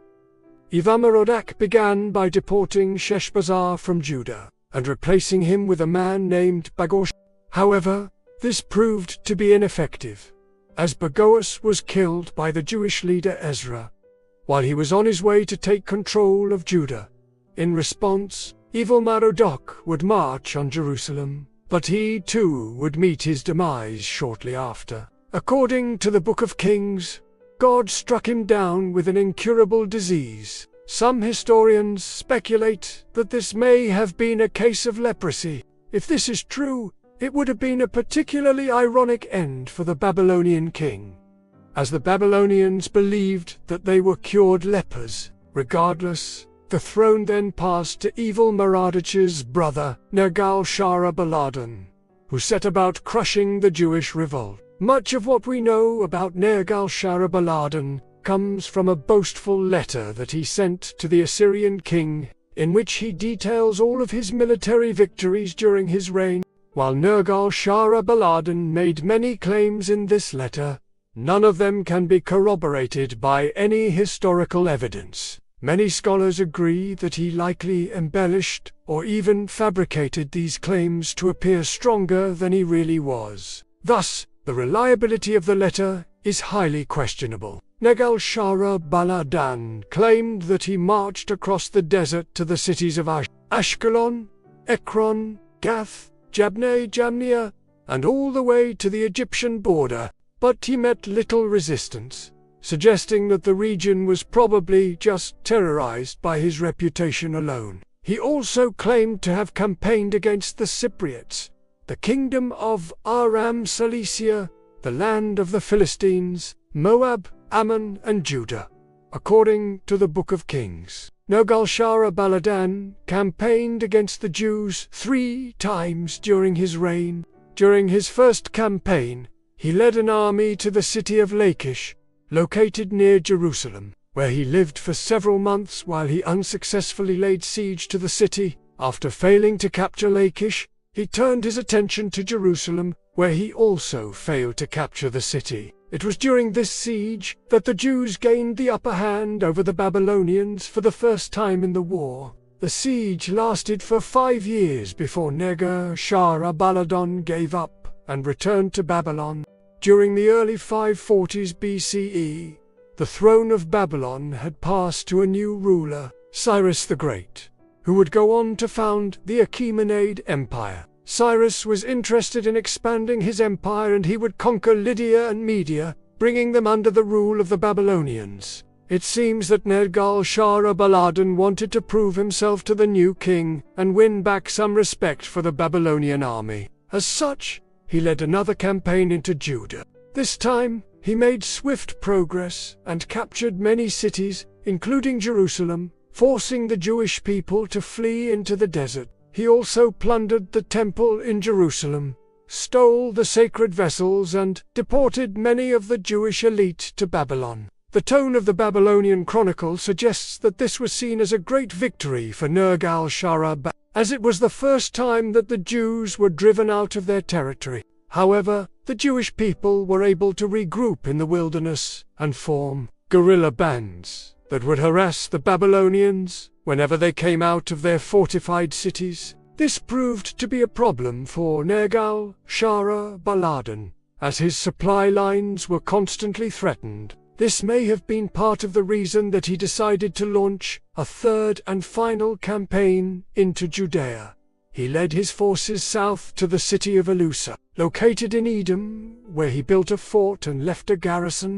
Then he returned north and besieged Jerusalem once again. We don't know how long the siege lasted, but it must have been long enough for Nergal-Shara-Baladan to become impatient. In a letter to Esarhaddon, he boasted that he was able to capture Jerusalem without even attacking the city. According to Nergal-Shara-Baladan, the Jews simply surrendered, and he was able to plunder the city without resistance. However, this claim should be taken with a grain of salt, given his track record for exaggerating his victories. After finishing his campaign in Jerusalem, Nergal-Shara-Baladan returned to his capital, Babylon, where he died shortly after. During his reign, the Babylonians had proven to be a formidable force against the Jews, able to devastate their armies and capture their cities. However, the Jewish people were resilient and were able to survive the Babylonian onslaught. Ultimately, it seemed that neither side was able to achieve a decisive victory during this period of the war. As such, it seemed as though the conflict between the Jews and the Babylonians would only intensify in the coming years. Make sure to stay tuned for more episodes in this series, including episodes covering major battles and figures from the war. Let me know in the comments below if you'd like to see other conflicts covered in this format. Thanks for watching.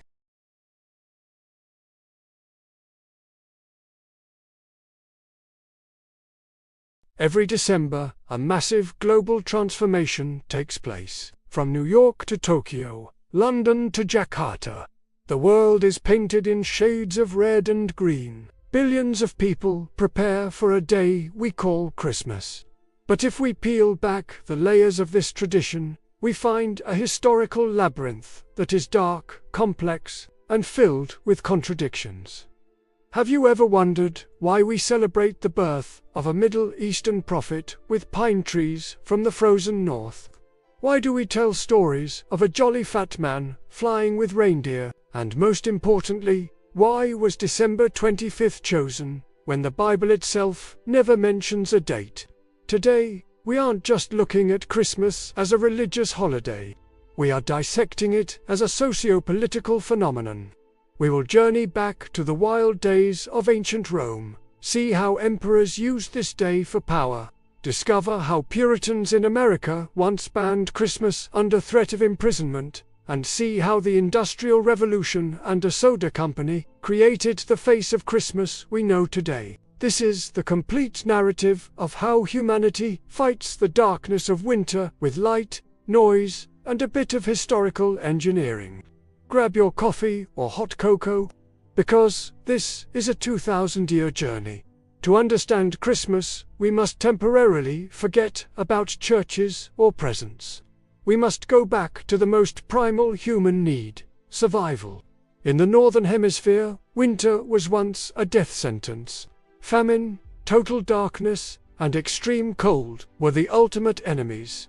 Every year, there is a moment called the winter solstice. It is the day the sun is at its southernmost point, resulting in the shortest day and the longest night. For ancient people, this was a crisis. Would the sun keep disappearing and leave us in darkness forever? Or would it return? In Rome, this turning point was celebrated with Saturnalia. Starting December 17th and lasting 7 days, this wasn't a quiet celebration. It was a world upside-down festival dedicated to Saturn, the god of agriculture. During Saturnalia, Roman law was essentially suspended. Businesses and schools closed. Slaves were given temporary freedom. They were allowed to wear their master's clothes, sit at the head of the table, and their masters would serve them food. It was a way for Roman society to release social steam. They also had a tradition of gift-giving called sigillaria. People exchanged candles as symbols of light or clay dolls. In the streets, people shouted Io Saturnalia. It was loud, filled with alcohol, and far from the holy image we have today. Moving north to the land of the Norse and the Vikings, they celebrated Yule. Winter there was far more brutal than in Italy. During Yule, men would bring home a massive tree trunk called a Yule log. They would set it on fire, and the feast would last as long as the log burned, usually about 12 days. Every spark from the burning Yule log was seen as a sign of luck for the new cattle to be born in the spring. This is the root of the 12 days of Christmas. They also brought evergreens into their homes, firs, holly, and mistletoe. Why? Because in the middle of deadly snow, these plants stayed green. They were seen as having magical power over life. Now, let's tackle the most sensitive question. If Jesus was born, when was he actually born? If we read the Gospel of Luke, it says shepherds were watching their flocks in the fields at night. In Bethlehem, December is the peak of the cold, rainy season. It is highly unlikely shepherds would be out in the open fields at night during that month. Most historians and theologians agree that Jesus was likely born in the spring or summer. So, how did the date December 25th emerge? It's a combination of theological math and genius political strategy. In the early centuries, Christians didn't really care about birthdays. To them, the day of death, martyrdom, was far more important. However, by the 3rd century, a need arose to establish a birth date for the Messiah. There is a theory called the calculation theory. Some early theologians believed Jesus was crucified on March 25th. In ancient tradition, there was a belief that great men died on the same day they were conceived. If Jesus was conceived on March 25th, then 9 months later falls on December 25th. But there was a more pragmatic reason. In the 4th century, the Roman Empire began adopting Christianity. The problem? The common people were very reluctant to give up their beloved Saturnalia and the sole Invictus unconquered sun. Festival on December 25th. Pope Julius I realized that banning a popular festival was a political suicide mission. So, around 350 AD, he officially designated December 25th as the day to celebrate Christ's birth. This was syncretism. The church didn't delete the People's Party. They just rebranded it. They turned the worship of the physical sun into the worship of the light of the world in the form of Jesus. If you think medieval Christmas was a quiet time for prayer, you are mistaken. During this era, Christmas was a blend of church service and a chaotic street carnival. This was the era of the Lord of Misrule. In England and France, there was a tradition where a commoner or a servant was chosen as the King of Christmas, or the Lord of Misrule. His role, to lead the chaos. People would wear strange costumes, swap clothes between men and women, and dance loudly in the streets. They would go to the homes of the wealthy and demand the best food and liquor. It was a form of social tax in the winter. If the homeowner refused, the revelers wouldn't hesitate to vandalize doors or windows. The classic carol "We Wish You a Merry Christmas" actually has a threatening tone in its original lyrics. We won't go until we get some. The church was in a difficult position. They wanted holiness, but they needed the people's loyalty. Thus, the church often allowed this chaos for a few days as a social catharsis before the people returned to the period of fasting and hard work in the spring. Christmas history almost ended in the 17th century. A radical Christian movement emerged called the Puritans. They wanted to cleanse religion of anything not in the Bible and anything that smelled pagan or Catholic. In England, Oliver Cromwell and his Parliament officially banned Christmas in 1644. They saw it as a heathen festival of drunkenness. Shops were required to stay open on December 25th, and churches were ordered to close. Even cooking a special Christmas meal could get you arrested. The same happened in America. In Massachusetts, from 1659 to 1681, anyone caught celebrating Christmas in any way was fined 5 shillings. For the American Puritans, Christmas was a symbol of the European decadence they had left behind. It took a long time for Christmas to become legal again on American soil. The Christmas we know today, warm, family-focused, and compassionate, is actually a product of the 19th century. There were 2 main factors: literature and the royal family. In 1843, Charles Dickens wrote a short novella titled A Christmas Carol. At the time, England was suffering through the Industrial Revolution. Children worked in factories, and poverty was rampant. Dickens created the character Ebenezer Scrooge to criticize greed. Through this book, Dickens effectively changed the focus of Christmas. From a wild street party, it became a moment of humanity. He emphasized the importance of sharing, feeding the poor, and gathering with family. many historians call Dickens the man who invented Christmas. At the same time, Queen Victoria's husband, Prince Albert, brought a tradition from his homeland, Germany, to England. The Christmas tree in 1848. An illustration of the royal family standing in front of a decorated evergreen appeared in the newspaper. Because Queen Victoria was the ultimate celebrity, the whole world, including America, immediately copied the tradition. Finally, we must discuss the icon, Santa Claus. His name comes from the Dutch Sinterklaas, which refers to Saint Nicholas. Nicholas was a bishop in Myra, now Turkey, in the 4th century. He was known for his extreme generosity.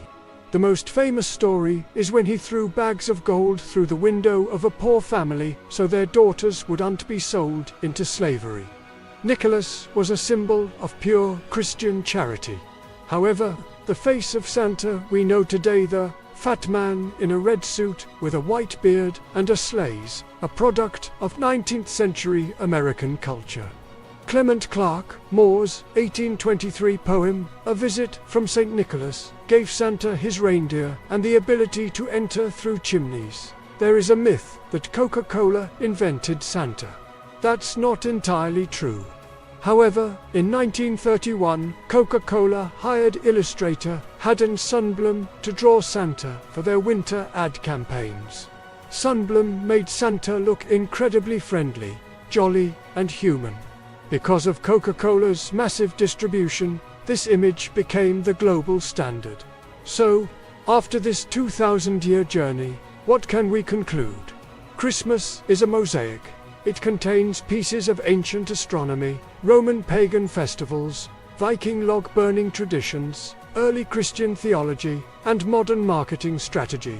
It may be true that the date is not historically accurate. It may be true that many of its symbols come from outside the religion. But the history of Christmas tells us something very deep about humans. We cannot live without hope. In the middle of the darkest night, in the middle of the biting winter, humans have always found a reason to light a candle, share food with a neighbor, and believe that tomorrow will be brighter. Christmas, in all its forms and evolutions, is a celebration of the resilience of the human spirit. Thank you for watching this long-form documentary. If you learned something new today, don't forget to like, subscribe, and share this video. What's your favorite or weirdest Christmas tradition? Let me know in the comments. I am Redja Production, and I'll see you in the next historical exploration. Stay curious.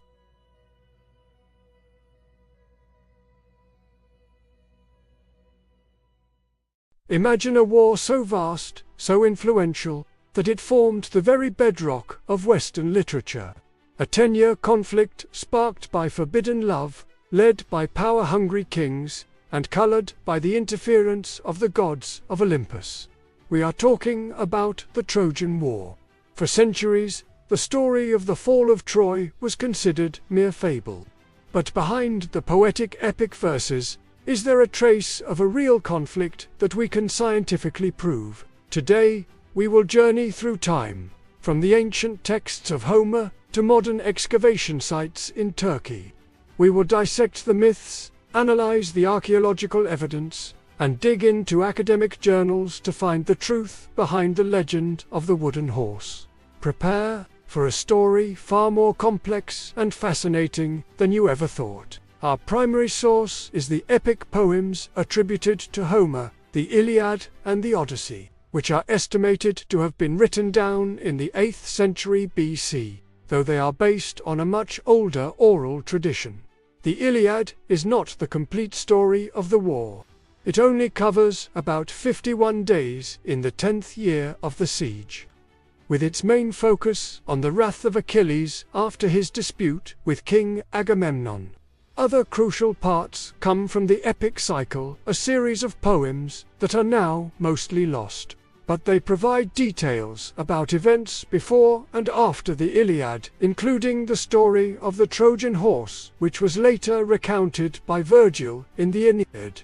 It's important to underline that while these are our narrative sources, Historians categorize them as mythology with a historical kernel.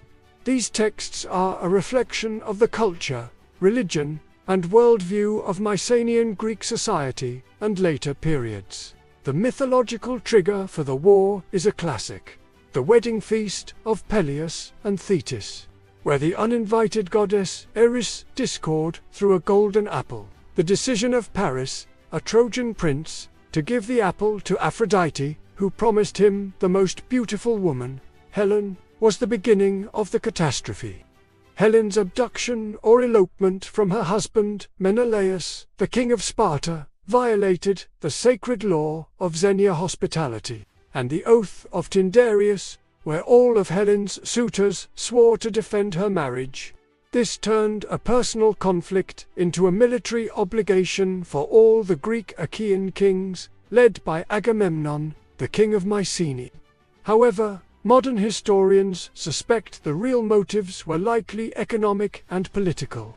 Troy was located in a highly strategic position near the Dardanelles Strait Hellespont, a vital gateway to the Black Sea. Controlling this strait meant controlling lucrative trade routes. The 10-year war was dominated by duels and grand battles. On the Trojan side, there was Hector, the guardian star of the city, a flawless hero. On the Greek side, there was Achilles, the greatest warrior, accompanied by his cousin and closest friend, Patroclus. The climax of the Iliad is Achilles' vengeful fight against Hector after Hector killed Patroclus. The defeat and death of Hector marked a moral and strategic devastation for Troy, even though their walls still stood firm. Achilles himself was eventually killed by an arrow shot by Paris, guided by Apollo, which struck his heel, his only weak spot. These stories are not just about battles, but also about the heroic code, arrate, and inevitable fate. The gods actively intervened, showcasing the ancient worldview where nature and divine destiny were tightly interwoven with human fate. After 10 years of stalemate, the winner was decided by cunning, not strength. Odysseus, the king of Ithaca, devised the strategy of the wooden horse. The giant horse was positioned as an offering to the goddess Athena. After the Greeks had seemingly given up, this story was supported by Sinon, a Greek spy who convinced the Trojans. Stern warnings from Laocoon and his daughter Cassandra were ignored. Laocoon was even killed by 2 sea serpents, an omen misinterpreted as the god's wrath against him. Under the cover of darkness, Troy, lost in celebration, was destroyed from within.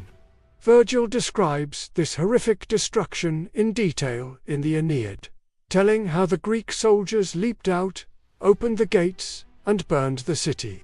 The truth of the Trojan War shifted from fiction to fact in the 19th century. Heinrich Schliemann, a businessman and amateur archaeologist, was determined to find Troy and succeeded in excavating the hill of Hisarlik in northwestern Turkey in the 1870s. At Hisarlik, the ruins of a stacked city were discovered, indicating 9 settlement periods: Troy, I2 Troy, Ix. The layer most likely connected to Homer's war is Troy Via. Why Troy Via first? The timing. This layer is dated to around 1250 to 1150 BC, fitting the historical estimate of the Trojan War around the 13th–12th century BC. This chronology aligns with the collapse of Bronze Age civilizations in the Mediterranean. Second, the destruction.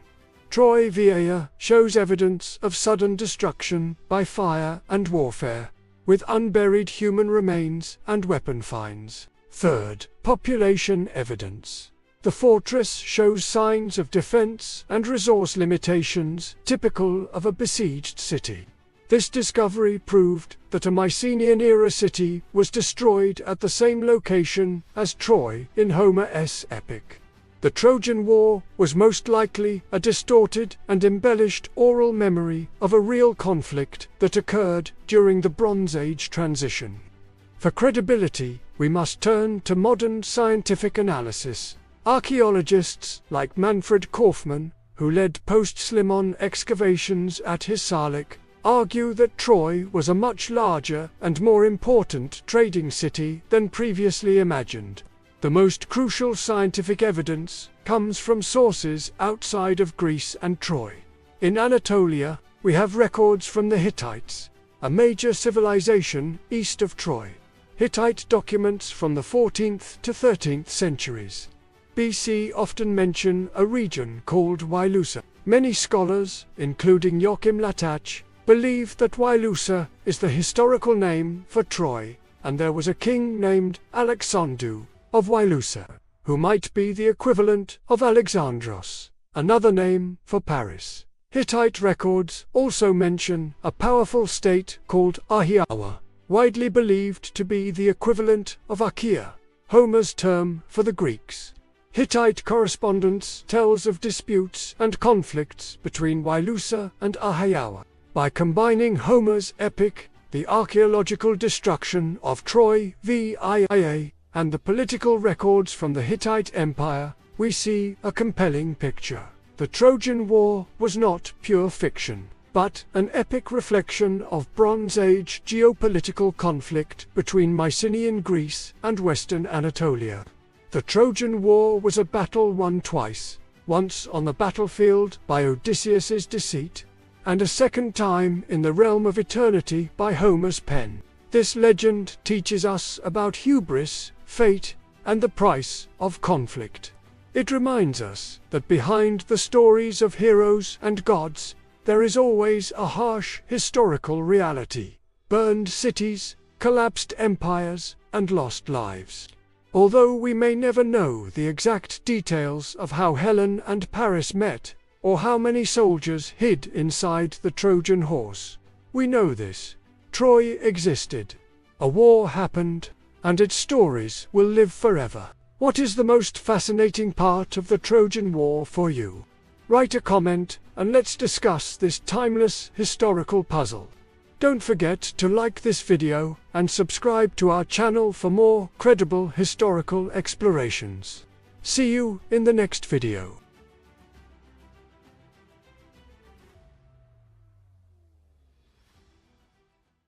The Samnite Wars were a series of conflicts between Rome and various Italian peoples during the 4th century BC. But most military historians focus almost exclusively on the first two Samnite Wars, in which the Romans defeated their opponents decisively and extended their influence throughout central Italy.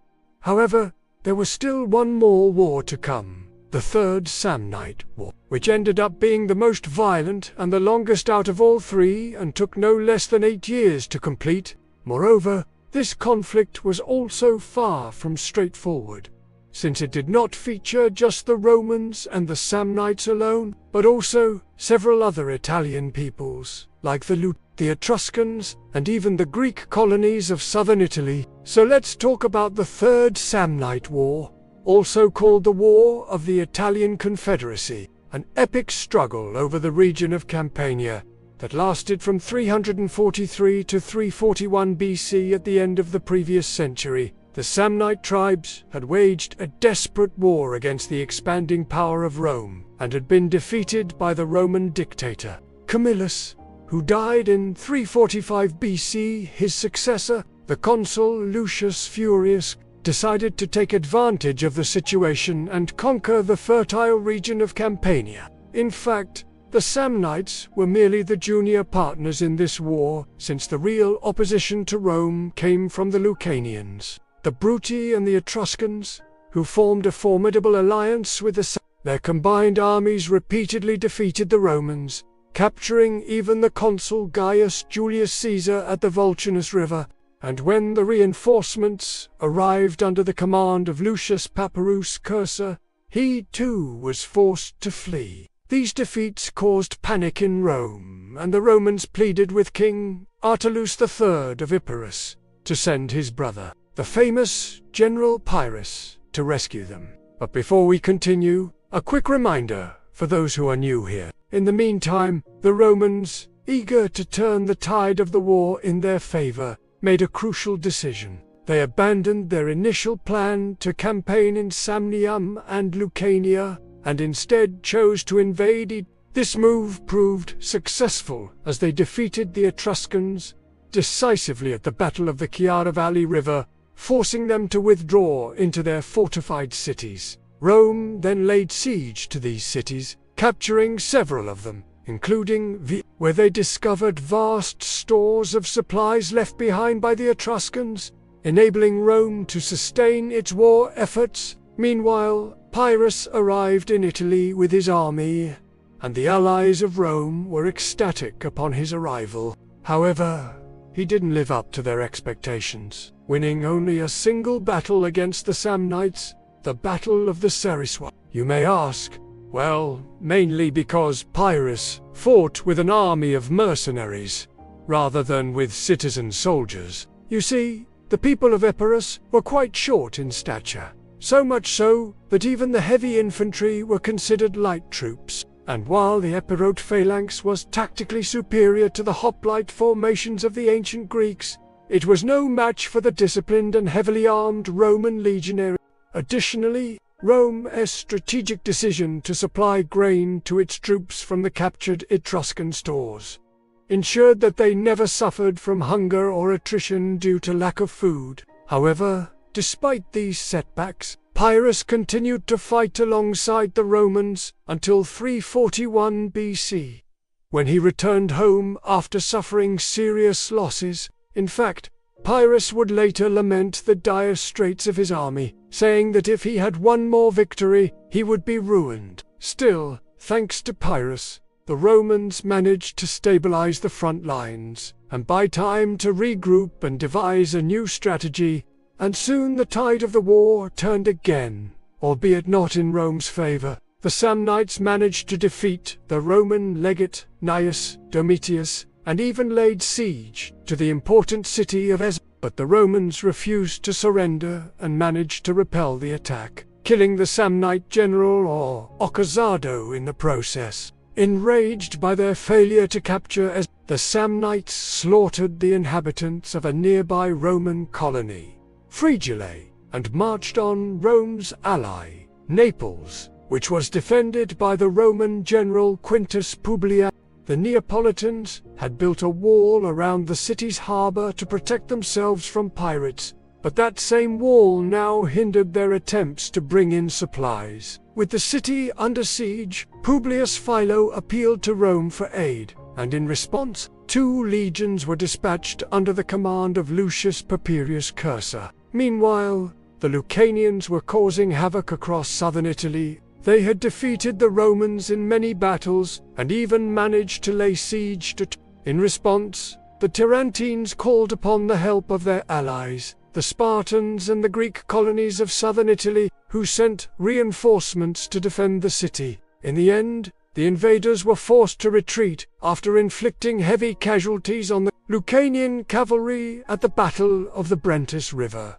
And in the north, the Roman dictator Lucius Furius Camillus was trying to subdue the Etruscans once and for all. He had already captured several key cities, including Populonia, Roselle, and Volterra, and was now preparing to lay siege to the last remaining independent Etruscan city. But before he could do so, news arrived that the Samnites had broken through the Roman defenses and were marching on Rome. Camillus was forced to abandon his campaign in Etruria and rush to the defense of the city. As the Samnite army approached, they established a camp near the Porta Metronia, ready to lay siege to the city.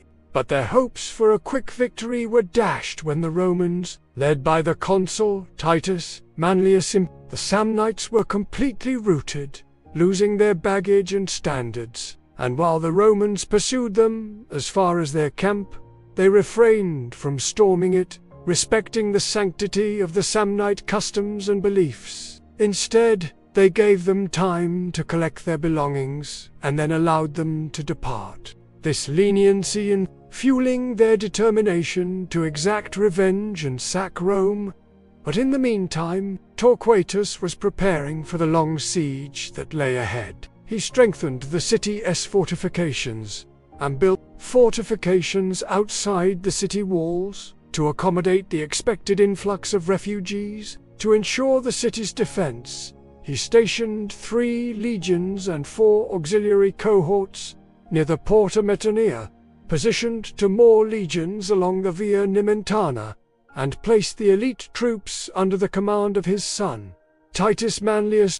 One day, the Samnites attacked in force, aiming to breach the city gates, but they were repelled with heavy losses, which only fueled their desire for revenge. During the night, a group of 200 Samnites infiltrated the city and set fire to the outer defenses. However, they were discovered and driven away by the Roman cavalry, who also captured some of their weapons. The Romans retaliated by launching a nocturnal attack on the Samnites, but they too were beaten back. Nevertheless, the Romans were undeterred and prepared for a new assault.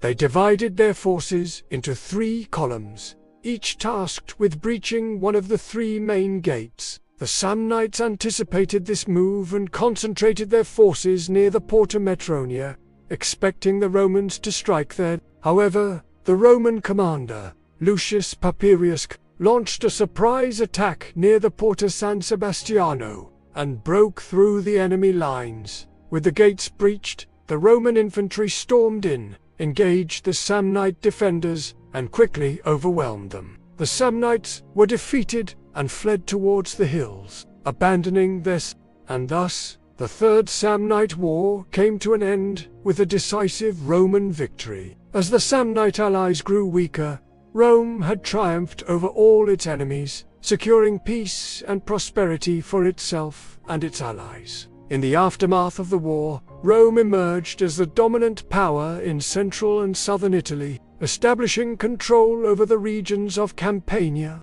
It also gained the allegiance of the Etruscans, who became Roman allies. The Romans generously rewarded their soldiers for their service, granting them land, money, and glory. The Roman Senate elevated the common soldier to the status of an aristocrat, ensuring that the wealth seized from conquered territories flowed directly into the hands of the citizenry. Rome's victories during the period between 343 and 327 BC transformed the city into a true Mediterranean power, marking a significant turning point in its early history. Thank you for watching and see you in the next video.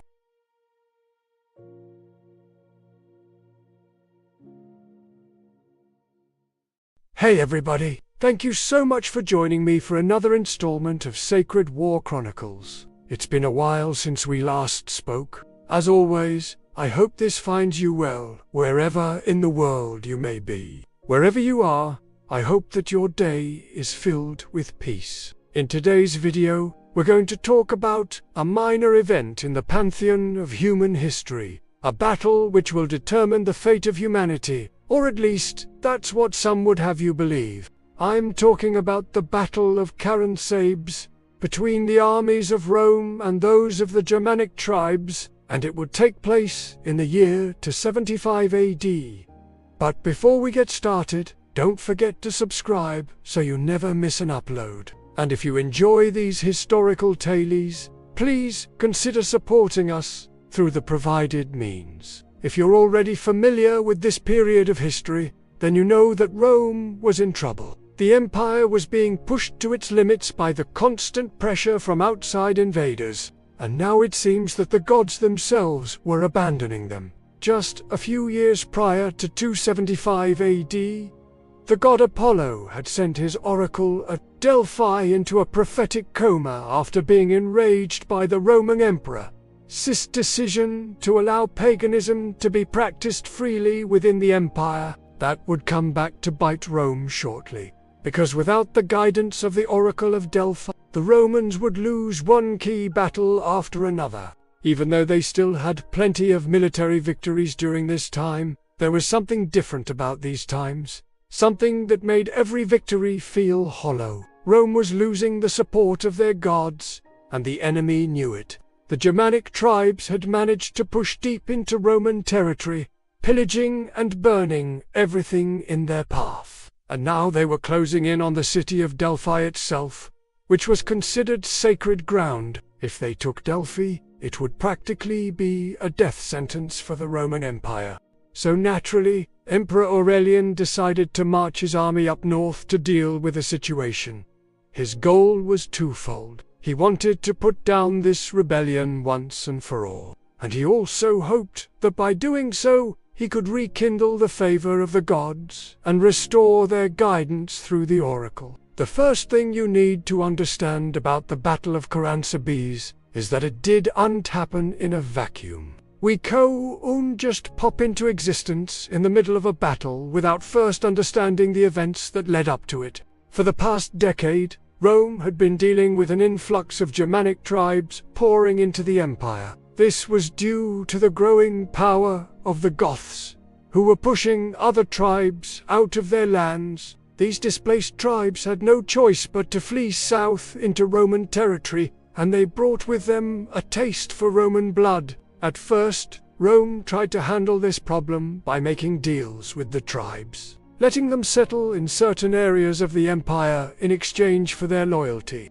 But that didn't work out very well, because the Germanic tribes soon began raiding into Roman territory, stealing their treasure and, most importantly, taking their women and children as slaves. By the mid-70s, the situation was so bad that Emperor Aurelian decided he needed to do something drastic. He assembled a massive army and marched north to teach these barbarians a lesson they wouldn't forget. When news of Aurelian's invasion reached the ears of King Bugei of the Goths, he knew that he was in trouble. The Germanic tribes had never been united like this before, and now their chance of survival was hanging by a thread. So he did what any good leader would do. He gathered his allies and prepared to fight. As Aurelian's troops moved north, they quickly found themselves in the midst of a hornet's nest. The Germanic tribes were waiting for them, and they weren't afraid to show it. The first engagement between the two forces occurred at the river Cistern,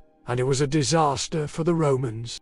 The Germanic tribes fought with the ferocity of cornered animals, and the Romans were pushed back to the city of Sirmium. Inside Sirmium, Aurelian regrouped his troops and prepared for the next battle. When the Germanic tribes attacked again, the Romans were ready for them. The battle was long and bloody, but in the end, the Romans prevailed. But this victory was short-lived, because not long after, the Germanic tribes attacked again, and this time they broke through the Roman lines and captured. Now Aurelian had to escape through a secret passageway beneath the city walls. This was a humiliating defeat for Rome, and it seemed that the Germanic tribes were unstoppable. But Aurelian was not done fighting yet. He realized that the only way to defeat the Germanic tribes was to strike at their leader Bugei. So he marched his army to the city of Charansabes, where Bugei was staying. The siege of Charansabes was one of the longest and bloodiest sieges in Roman history. It lasted for months, and both sides suffered greatly. But in the end, the Romans prevailed, and Bugei was forced to flee. This was a turning point in the war. With their leader gone, the Germanic tribes were in chaos. They couldn't mount any serious attacks on the Romans, and eventually they were forced to sue for peace. Now that the immediate threat had been taken care of, Aurelian could turn his attention to Delphi. The oracle had been silent for years, and it was vital to Rome that they restore her guidance. So he assembled a new army and marched to Delphi. When the Roman army arrived at Delphi, they were met by a small force of Germanic tribes. The Romans were outnumbered, but they were also much better equipped and trained. The battle was over quickly, and the Germans were routed. This was a great victory for the Romans, and it seemed that their troubles were finally over. But this was not the case. You see, while the Battle of Charansabes was a decisive victory for the Romans, it came at a cost. The Roman army was severely depleted in numbers, and they were unable to follow up on their victory. In fact, they were lucky to even get back to Rome at all. The Germanic tribes regrouped and launched a counterattack, and Rome was in trouble once again. And so the war continued on in much the same way. Rome won a battle, then lost a battle, then won a battle, then lost a battle. It seemed like neither side could get the upper hand. It wasn't until 4 years later that the situation finally came to a head. In 279, a Gothic king named Bursis marched his army into Roman territory and laid siege to the city of Me. This was too much for Rome. They had lost the support of their gods, and now it seemed like their enemies were out to destroy them once and for all. So the Romans did something desperate. They turned to the gods of the Germanic tribes for help. They offered the Goths generous terms, and in exchange, the Goths called off the siege and allowed the Romans to keep their treasure. This treaty ended the war, but it didn't bring Rome any closer to solving their problems. They still didn't have the Oracle of Delphi, and they were still being harassed by the Germanic tribes. And so it was that Rome entered into a long period of decline. They lost their power, their wealth, and eventually their very existence. It's a sad end for such a great empire, but it is a reminder that even the greatest of empires can fall if they do unlearn from their mistakes. If you enjoyed this video, then you'll love the series I'm working on about the fall of Rome. It is already in production and should be released sometime in early 2023. I hope you'll check it out when it comes out. Thank you so much for watching. If you haven't subscribed yet, then please do so, you'll never miss an upload. And if you enjoyed this video, then please consider supporting us through the provided means. We've got lots of cool stuff planned for the future, and your support would mean the world to us. Until next time, my friends, stay safe and stay educated.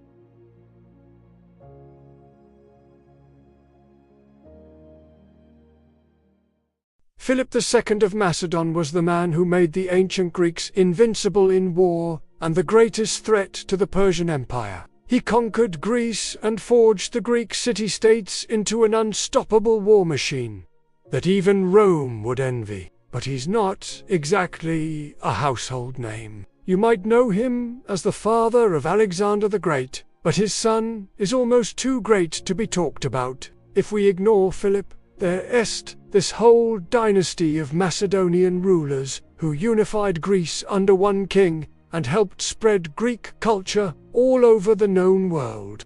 Let's talk about Philip II, the architect of Hellenic domination. Philip II came to power in the year 359 BC in the Kingdom of Macedon. Now remember back to those videos we did about Greece in general and Athens in particular. I told you how it was a bunch of independent city-states with no real unity among them. Well, Macedon wasn't part of that group for two very good reasons. First, they were a monarchy instead of a city, and second, they were more militarized than anyone else in Greece. Macedon was considered kind of a backwater kingdom by the rest of Greece. They weren't really a cultural powerhouse like Athens or Sparta. So if Philip wanted to leave his mark on history, he knew he had to do something big. The thing about being a small fry in a big pond is everyone thinks you're pretty insignificant. So when Philip's father died and Philip took the throne, he had a lot of people to prove wrong. His neighbors, the Illyrians, were causing trouble. So Philip recruited some mercenaries and crushed them. This showed every other Greek state that Macedon was a force to be reckoned with. It also gave Philip the manpower to march south against the city-states of Greece. Now, the big problem Philip had was that while Greece was relatively easy pickings, he didn't have enough soldiers to conquer the entire region at once. So he went after the weak states first and steadily built up his power base. After a few years of fighting, he turned his attention to Thebes. Why? Because Thebes was a major nuisance. They had become the champions of federalism for the Greek cities, and they used their influence to make a bunch of allies and annoy the living hell out of Philip. Remember the Battle of Leuctra that I mentioned in the last episode? Well, Theban General Epaminondas was there, and it was his idea to have a sacred band of 150 pairs of gay male lovers who fought together in battle. Philip wanted to smash that. Philip marched north and laid siege to the city. But he found it was well defended, so he lifted the siege and went home. A few years later, he tried again and got the same result. On the third try, though, he finally captured Thebes and made it pay dearly for its resistance. At this point, most of Greece was either directly under Macedonian control or heavily influenced by Philip. The only serious holdouts left were Sparta and Athens. Now, Philip could have kept marching south and trying to finish the job, but he had another problem. To the east of Macedon was the vast and terrifying Persian Empire, and Philip was getting messages from the Persian king saying that if Philip kept taking land, the Persians might just invade Greece themselves. And honestly, Philip didn't want to fight the Persians. So what he did instead was reach out to these minor states on the border and make alliances with them. Then he took his show on the road and started conquering cities along the coast of Asia Minor. The Persian king was furious and sent his army to stop Philip's advance. In the year 338 BC, the two armies met at the Battle of Granicus River, and let me tell you, this was a big, messy affair. In total, it was almost certainly the bloodiest day in ancient Greek history before the Battle of Actium. In the end, Philip's mercenaries proved too much for the Persians. Philip lost a shitload of men, but the rest of his army was intact and the Persian king was dead. This victory put Philip on the map as the most powerful ruler in the Mediterranean. It also established Macedonian supremacy over the Aegean Sea. From this point on, the Mediterranean would be a place where the navies of Macedonia and Carthage would battle for supremacy, just like Rome and Carthage would 2 centuries later. By this time, most of Greece was either under Philip's direct control or so frightened of Philip that they became client states of Macedon. The only significant exception was Sparta, and they didn't last long. Philip easily defeated them and subjugated them to the Macedonian war machine. By this point, he had been king for 27 years. His reign was the longest of any Macedonian king. Up to that point, he was the most successful general in ancient Greek history. He had crushed Thebes, defeated the Persians, and humbled Sparta. It seemed nothing could stop him. And then he pissed out the Oracle of Delphi. Here's the thing about oracles. In ancient Greece, they were hot.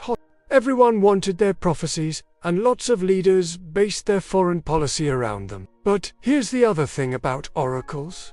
They get weirded out, really is. Back in the days when I was studying classics, one of my professors, Father Malachi Stackpole, always said, "Don't trust an oracle unless you can trust Zeus." That's because the god who delivered the message through the Oracle of Delphi was Apollo. Apollo was moody and prone to whim, and he was really sensitive about people insulting him. So Philip thought he would be clever and insult Apollo a bit. When he was young, he had this weird growth spurt and got gangly legs. So he went to the Oracle of Delphi to see if she could divine what was going on. She said he would one day rule all the way from the Pillars of Hercules to the sands of Egypt. And then she dropped a little hint that he should maybe dress for his body type. Philip got the message, and he also got a tailor. But he never forgot that insult. He grew up resenting Apollo and everything the god stood for. Now, Philip was a devotee of the god Zeus, who represented sky and thunder, and if you were Greek, you knew you couldn't mess with Zeus. So when Philip decided to build a new temple at Delphi, dedicated to Zeus, everyone thought, okay, that's cool. We love Zeus. But Philip had other plans. His new temple was gonna be so huge that it dwarfed the temple of Apollo that stood there before. He poured every ounce of wealth from his 27 years of conquests into building this new temple. And to ensure it happened fast, he enslaved the entire population of the region and forced them to work as slave labor. It was at about this time that the Oracle of Delphi started having visions of a terrible destroying the earth and sky. When her priests relayed this message to Philip, he figured, hey, sounds like me.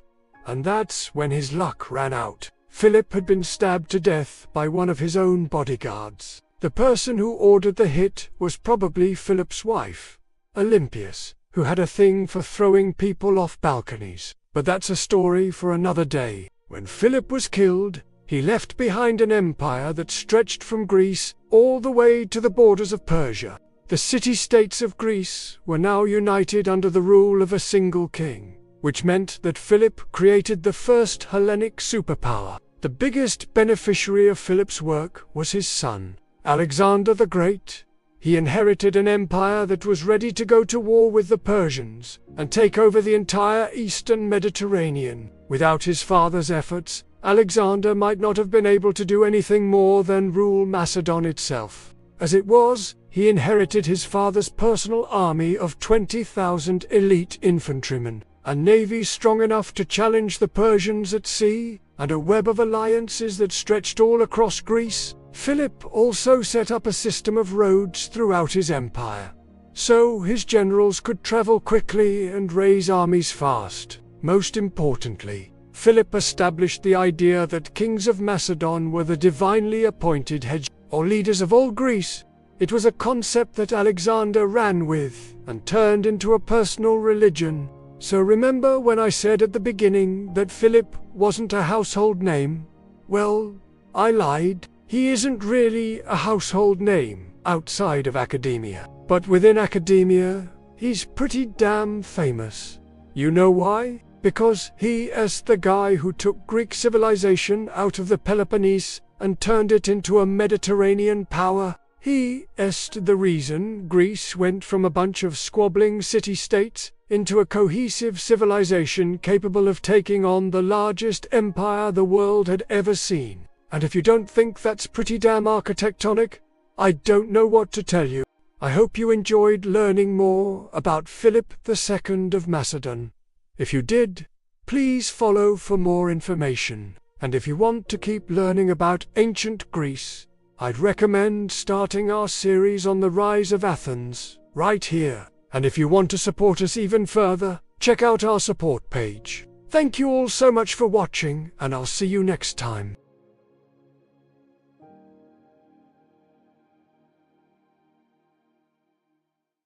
Hello and welcome to my channel. When we think of ancient Greece, many images come to mind. Marble temples, epic battles between good and evil, and men wearing togas and sandals while discussing philosophy in the streets. But what if I told you that the reason we think this way is because of one man? His name was Pericles, and he shaped not only the political system but also the culture of Athens. From 461 to 429 BC, his impact on Athenian society is similar to that of Augustus in Rome, or the Prophet Muhammad in the Middle East. He literally wrote the constitution for the world's first democracy. And then he made Athens the cultural center of Greece, with the construction of the Parthenon and the Acropolis. Without Pericles, we would not have Plato, Aristotle, Socrates, or the Olympics. So let's learn about the life and accomplishments of this great leader. Before we start, I need to say that there are very few reliable sources about Pericles' life. Most of what we know comes from the writings of his rival, Xenophon. So we can never be sure if Pericles was a virtuous leader or an evil dictator. I will try to remain neutral.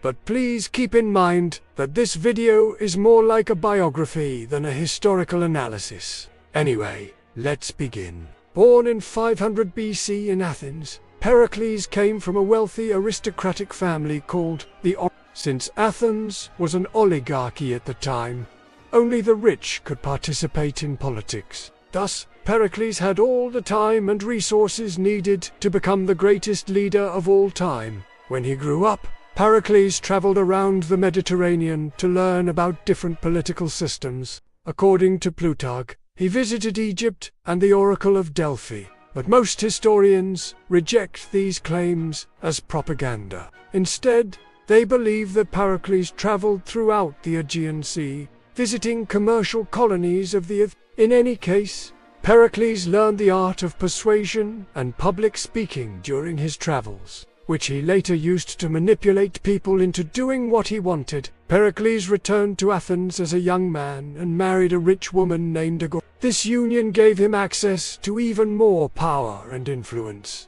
and he wasted no time putting it to use.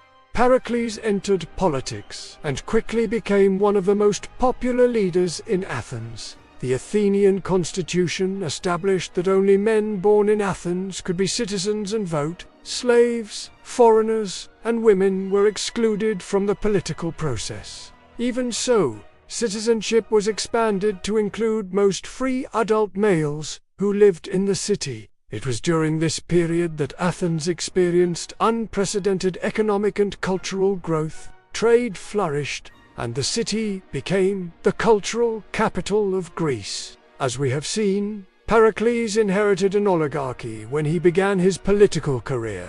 Power was concentrated in the hands of a few aristocrats who controlled the government. However, by the end of his career, Athens had become a full democracy.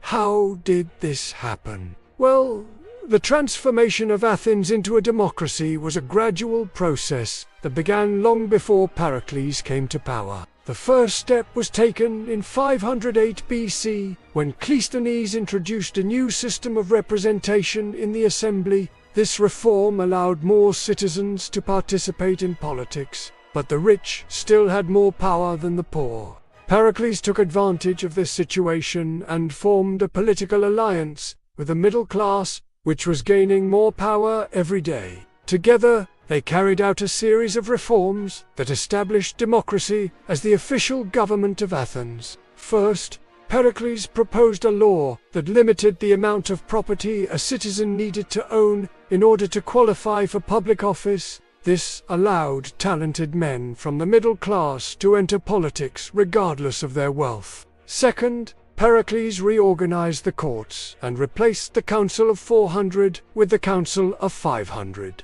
This reform ensured that no group of citizens could control the government and that decisions would be made by the people. Third, Pericles reformed the army and created a navy. This was necessary to protect Athens from its enemies, especially Sparta. Finally, Pericles introduced a new currency, the Athenian owl, which was used throughout the Mediterranean. This reform facilitated trade and helped to make Athens the cultural center of the Greek world. These reforms were very successful, and Athens became the most powerful city in Greece. However, not everyone benefited from them. While democracy spread throughout the city, slavery also increased. As Athens grew richer, it needed more slaves to work in the fields and workshops. Slaves were imported from all over the Mediterranean, including from conquered territories. Pericles did nothing to stop this trend,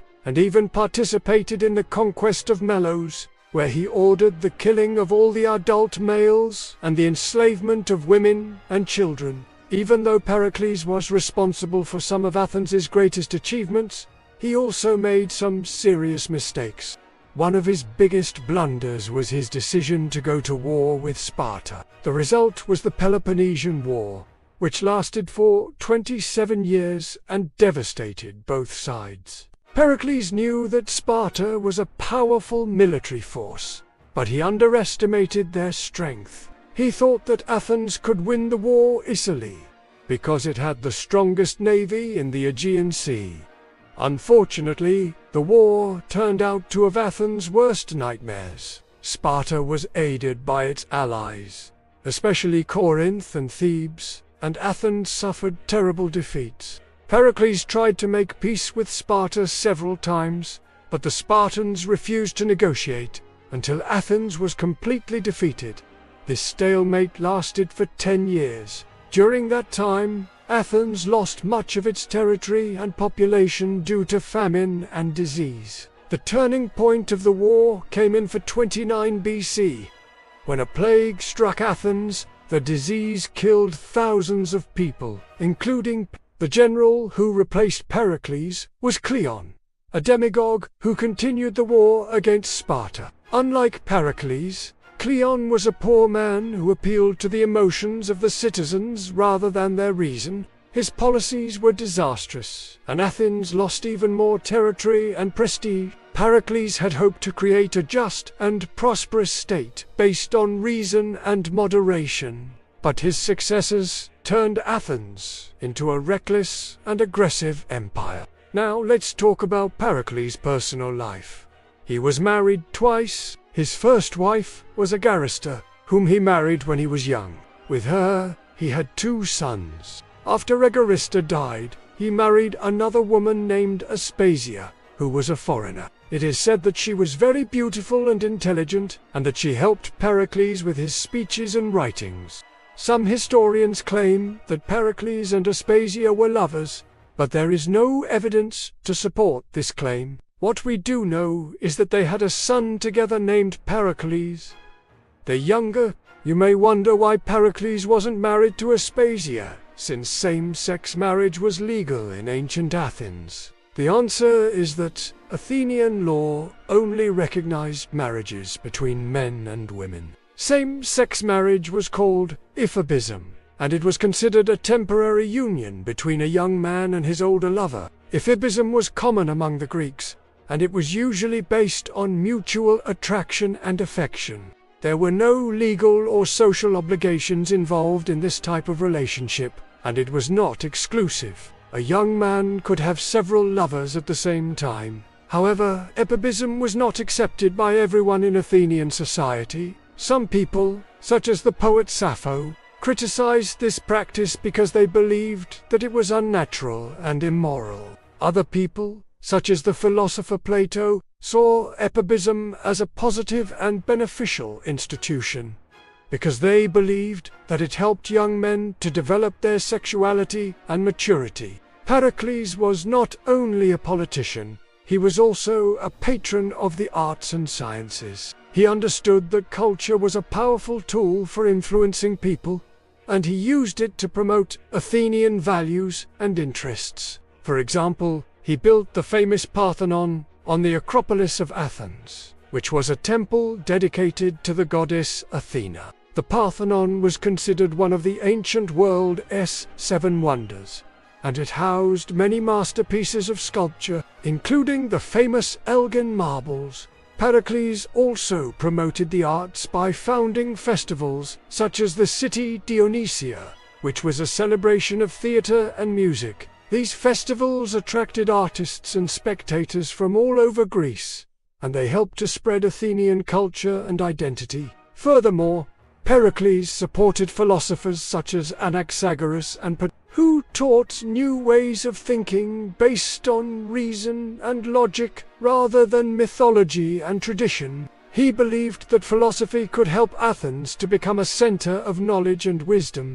In conclusion, Pericles was one of the most influential leaders of ancient Athens, shaping its political system and cultural landscape. His legacy lives on through his contributions to democracy, architecture, arts, and philosophy. We can learn from his example by embracing reason, promoting justice, and supporting the arts. Let me know what you thought about Pericles in the comments section below. And don't forget to subscribe for more videos like this. Thanks for watching, and see you next time.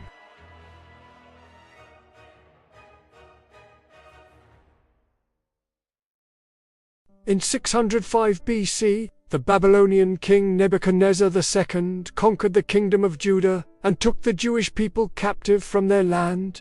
The great temple of Yahweh was pillaged, the finest treasures taken back to Babylon, and an end put to any hope of independence for the foreseeable future. And yet, exactly 70 years later, in 536 BC, the Persian king Cyrus the Great would liberate the Jews from exile, returning them to Judah and re-establishing their state. So, how did Babylon go from being a tyrannical oppressor to liberator within one generation? Welcome to my channel. Today we're going to answer this extraordinary question by exploring how Babylon went from tyrant to liberator in just 70 years. If you enjoy learning about ancient history, then please subscribe. When the Babylonians came into conflict with the kingdom of Judah, they were at the height of their power. Having displaced the Assyrians as the dominant Mesopotamian empire, They were now masters of a vast domain that stretched from the mountains of Iran down to the Arabian Peninsula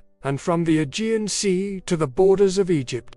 But it was in their treatment of the Jews and their homeland that the Babylonian Empire would earn its infamous reputation. After conquering Judah, Nebuchadnezzar decided the region's fate. He deported the elite class of Jerusalem, including the royal line of David, and replaced them with people loyal to the Babylonian crown as punishment for their rebellion.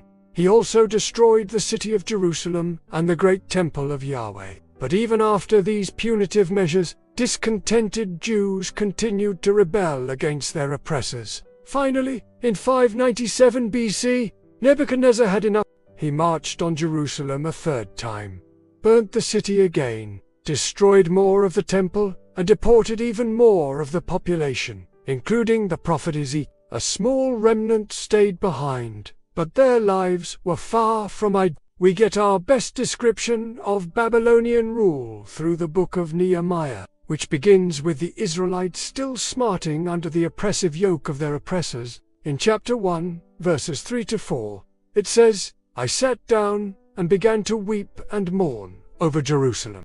Then some friends of mine and some of my fellow servants said, 'Why should you not eat and drink and be glad? It's a festive day before the king.' They were all in good spirits and sent me a choice young goat, but I went down to the palace courtyard and sat down in front of the gate. I took the water in a clay jug and threw it into the garden. Then I went on to the wall and inspected it." This wasn't exactly a walk in the park. Over the next 4 years, Nehemiah fixed up the gates and repaired the wall around the city, but his work was far from done. The Babylonian Empire didn't last much longer. In 539 BC, it was conquered by Persia. The famous account comes from the book of Daniel, chapters 5 and 6. And though historians debate the historicity of certain parts of the narrative, there's no doubt that Babylon fell in this time frame. The story goes like this. Belshazzar, the last king of Babylon, hosted a great feast, inviting the nobles of the kingdom along with their wives and their daughters. At some point in the evening, they began mocking the God of Abraham, Isaac, and Jacob. And, as judgment, the finger of God wrote on the wall of the palace. Horrified, Belshazzar summoned Daniel, who interpreted the writing as a divine message, foretelling the end of the Babylonian royal line that very night. That same night, while the revelry was still in full swing, an army of Medes and Persians, led by Cyrus the Great, stormed the city, killing Belshazzar and looting the royal palace. But here's where things take a surprising turn. Instead of subjugating the Jews, Cyrus treated them quite well. In fact, he became known as a liberator, allowing the Jews to return to Judah and rebuild their temple. The most famous edict granting them permission is called the Cyrus Cylinder, traditionally dated to 539 BC, inscribed on the clay cylinder are decrees about a number of topics, including the restoration of temples, the release of slaves, and the right of manumission, and the return of exiles. However, recent scholarship puts the date of this document closer to 509 BC. This would fit better with what the book of Ezra tells us about the Jewish exiles. Ezra chapter 1 verse 1 to 4. Now in the first year of Cyrus king of Persia, that Cyrus, who had been told in the citadel and throughout his whole realm that there was a remnant of the children of Israel left there, and that they might return and rebuild the temple of Yah, the God of Israel, he sent out a decree, which was carried out with diligence, and he allowed them to return. Thus, the decree of Cyrus, king of Persia, concerning the temple of God, it was made known to all the peoples near and far, and all the kings of the countries commanded all those who had been carried away captive by him to return to their places, every one to his city. And who were you, O king? And let the God of heaven help you and rebuild the temple of Jerusalem, so that you may have a shrine of prayer for your God. For thus says Cyrus, king of Persia, the God of Babylon, has sent me to destroy it, and to overthrow it, and to disperse the inhabitants thereof among the nations, and to be a curse to those who would not allow the restoration of this city. Thus far, all my power and my dominion. Now Cyrus, the Persian, liberates the Jews. Why? Well, there are a few reasons. First, Cyrus had a personal interest in the welfare of the Jews. Second, he wanted to present himself as a liberator to win favor with the God of Israel. Third, he benefited from having a grateful and loyal group of people settled back in Judah. As for the first reason, there's no evidence that Cyrus ever personally persecuted the Jews. In fact, everything we know about his attitude towards the Jews comes from sources that are favorable to Cyrus. Granted, the book of Isaiah does contain a prophecy about a Cyrus who will come out of Media, gather the Jews from their scattered midst, and bring them to their own land. But the exact nature of Cyrus's relationship to the Jews is unclear. Most scholars think Cyrus acted favorably towards the Jews because he respected their God, Yahweh, and there are several stories that could explain his change of heart. One popular idea is that Daniel predicted Cyrus's victory over Babylon, and therefore the future Persian king was indebted to the God of Israel for his success. Another possibility is that Cyrus witnessed the righteous behavior of the Jews during their exile and was won over by their piety. Finally, it's possible that Cyrus's wife, Esther, who was Jewish, had an influence on his decisions. We don't have much information about her, but she was influential enough to save the Jews from genocide when the evil Haman plotted to annihilate them. The story of Esther is itself fascinating, and I highly recommend reading it. Setting aside these stories, it seems that Cyrus admired the monotheism of the Jews, and while there's no evidence that he converted to Judaism, he clearly understood the difference between Yahweh and the gods of Babylon. In fact, he is the first non-Jewish leader that we know of who actually bothered to restore the temple of Yahweh. A second reason for Cyrus' propaganda, if you will. He liked to present himself as a liberator. When Cyrus conquered Babylon, he immediately issued edicts freeing slaves, restoring property, and reuniting families. He may have done this to differentiate himself from the brutal kings of Babylon, like Nebuchadnezzar, who built his empire on conquest and pillage. More than that, though it seems that Cyrus believed he was doing the will of God when he freed the Jews.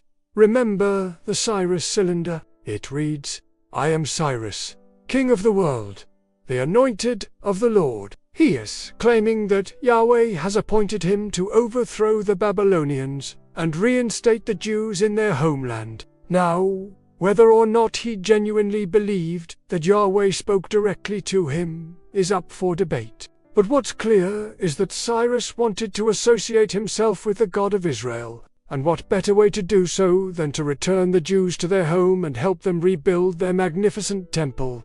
Which brings us to our final reason.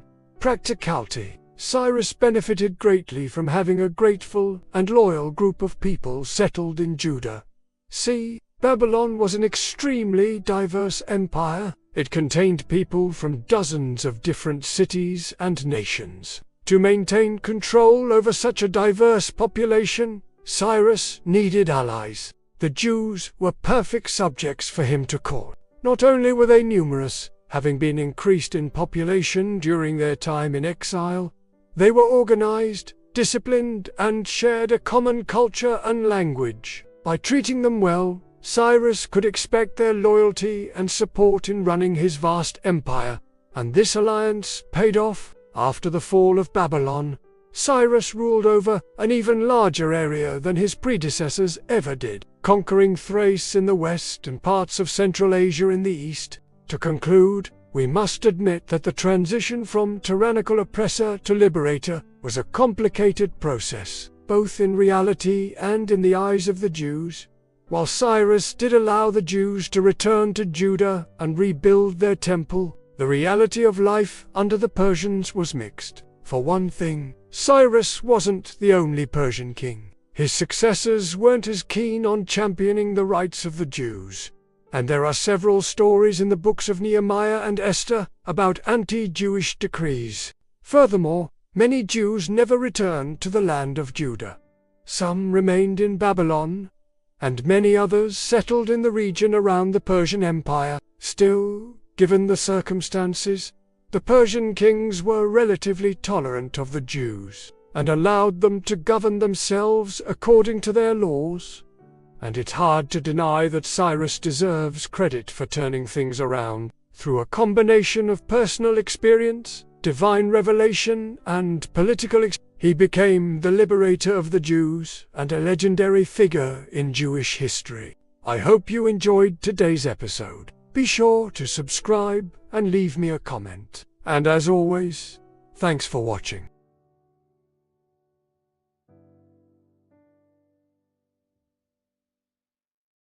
The Peloponnesian War was a brutal conflict between two of ancient Greece's most powerful city-states, Athens and Sparta. This week, we're going to decode this war to understand why it happened, how it unfolded, and why it matters. Before we get into the I just want to say a huge thank you to my supporters who have been absolutely amazing in their support for my work. If you too would like to support my work and be credited at the end of videos, then consider becoming a supporter through the link in the description. Okay, first things first. Let's start with a brief overview of the war itself. The Peloponnesian War was fought between two main coalitions, the Delian League led by Athens and the Peloponnesian League led by Sparta. These two leagues were made up of many other smaller Greek states. While the Peloponnesian League mainly consisted of land-based states, the Delian League was primarily maritime, allowing Athens to dominate the Aegean Sea and its many islands. This control over the sea also allowed Athens to maintain an empire that stretched from the northern shores of the Black Sea all the way down to the Egyptian border. Across this massive empire, Athens collected tribute from these subject states, which it used to build up its navy and fund its war efforts against Sparta. Sparta was threatened by the growing power of Athens. Many Spartans worried that if Athens continued to grow, it might become the hegemon of all of Greece, a position that Sparta had long held. Another point of contention was the presence of Helots in both Athens and Sparta. Helots were the name given to the subjugated peoples that lived in both states. Sparta's Helot population greatly outnumbered its citizens, leading to constant fear of Helot revolts within Sparta. To mitigate this risk, Spartans took every precaution to ensure that Helots would never rise up against them. In contrast, though Athenians saw their Helots as nothing more than property and treated them terribly, Athenian Helots did revolt on several occasions, but Athens was able to put down these rebellions due to its superior military naval power.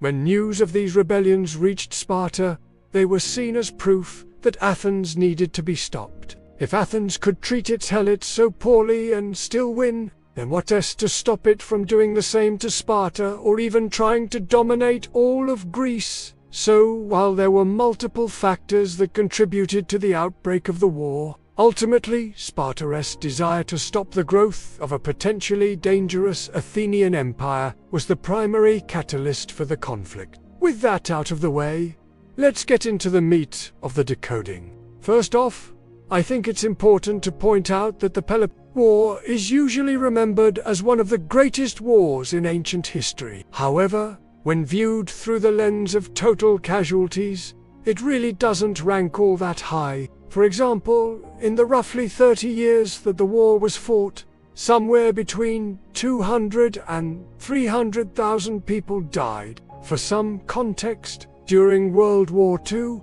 an estimated 70 million people died. And even the deadliest war in human history, the Second World War, which lasted only 4 years, resulted in around 150 million deaths. Now, this isn't meant to diminish the Peloponnesian War in any way. The effects of this war were far-reaching and had consequences for nearly every state in Greece. But it is worth pointing out that not every war is automatically significant just because it involves ancient civilizations. Now that we got that out of the way, let us talk about the overall strategy of each side and how it affected the outcome of the war. To do this, I'm going to use a quote from Thucydides, a general from the Delian League, who, after losing the war, gave a speech explaining why his side lost. He said, "Our failure came about not from any failure of arms or strategy or want of good leadership on our part, but from the mistakes of those who were our allies." In this statement, Thucydides is saying that the reason Athens lost the war wasn't because of anything they did wrong, but rather because of the actions of their allies. In order to understand what he means, we need to look at how each side prepared for war. Athens knew that it was at a strategic disadvantage compared to Sparta. As I mentioned earlier, the Peloponnesian League had a large army, while the Delian League had a strong navy. Since the Spartans were also better fighters on land than the Athenians were, Athens knew that fighting head-on would likely result in defeat. Because of this, Athens chose to try and starve Sparta out by blockading its allies. By cutting off food and supplies to Sparta, Athens hoped that it would be able to weaken the Spartan resolve to fight. Unfortunately for Athens, though Sparta was well prepared for a siege, unlike Athens, which was built on the coast, Sparta was nestled away in the interior of the Peloponnese, making it very difficult for any potential invaders to lay siege to the city. Furthermore, Spartans were accustomed to living a hard life,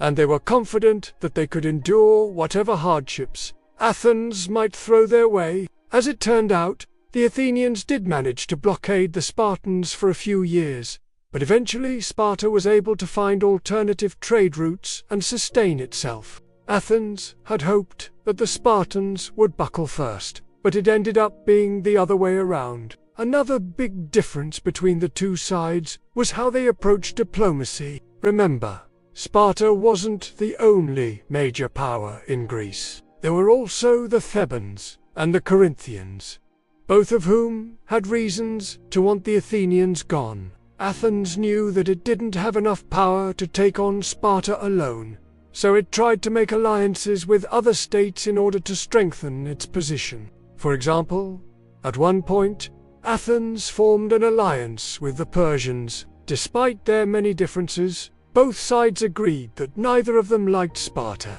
Athens needed Persian support to reinforce its navy and keep the Spartans from invading its empire across the sea. Similarly, the Persians were hoping that by supporting they would be able to stop the Spartans from expanding their empire into Asia Minor.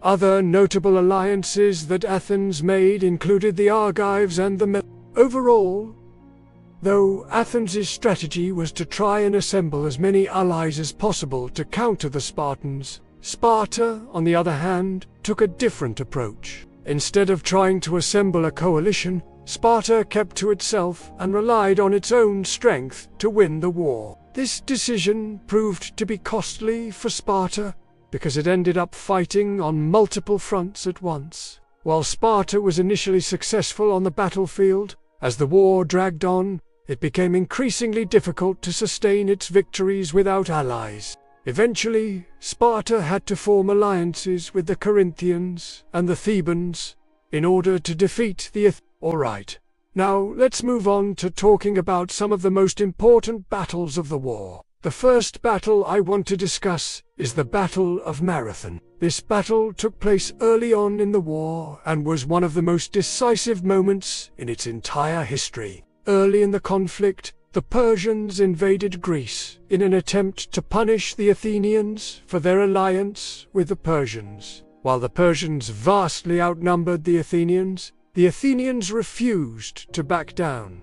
Despite being outnumbered, the Athenians were victorious. This victory was so important that it not only staved off the Persian threat, but it also inspired a new era of Athenian pride and power. The second battle I want to talk about is the Battle of Salamis.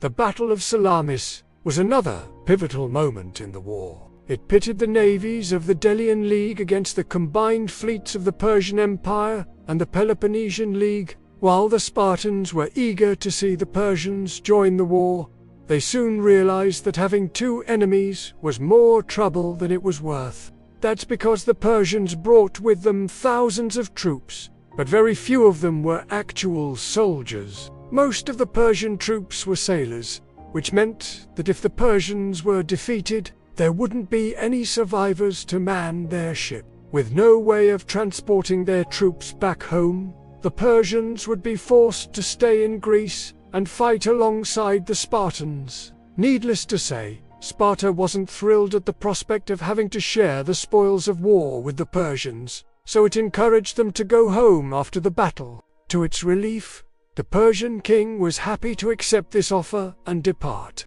In terms of who won the war, the answer is obviously Sparta. However, in many ways, it could be argued that the real winner was Persia. Even though the Persians didn't directly intervene in the war, they still managed to come out on top. After the war, Persia was able to reassert its dominance in the region. Furthermore, by staying neutral, Persia was able to increase its wealth and power. While Sparta may have emerged victorious, it was ultimately at the expense of its own power. Over the course of the war, the Spartans had to rely more and more on the manpower of other states. In fact, by the end of the war, the Spartans were relying on non-citizens to fight on their behalf. This reliance on foreigners would lead to the decline of Spartan power and the rise of new powers in Greece. Thanks for watching. I hope you enjoyed this episode, with a special thanks to my supporters.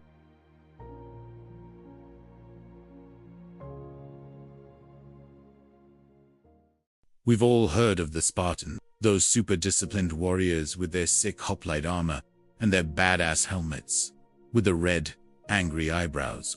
But what many people don't know is that the Spartans weren't the only ones who looked like that. In fact, the entire Peloponnese was equipped with this unique style of armor, which made them look like they just walked out of the pages of an old history book. The Peloponnesian warriors were united in one key aspect, their appearance, but divided in everything else.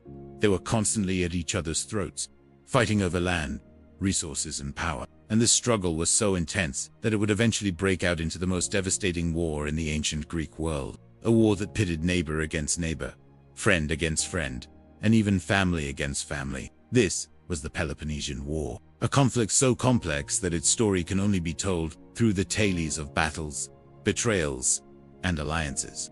Our story begins in 461 BCE, when a Spartan nobleman named Archidamus decided to take his revenge on the city of Ever since Megara had left the Spartan-led Peloponnesian League and joined the Delian League, a union of Greek city-states led by Athens, relations between Sparta and Megara had been very tense. Tensions that became too much to bear for Archidamus, who led a Spartan army to lay siege to the city. But Archidamus did not fight alone. He had allies from within the Peloponnese: Corinth, Sicyon. Three of these allies were united by their hatred towards me. Corinth, because Megara had stolen their colonial possessions across the sea in Italy. Sicyon, because Megara had killed their king while he was visiting the oracle at Delphi.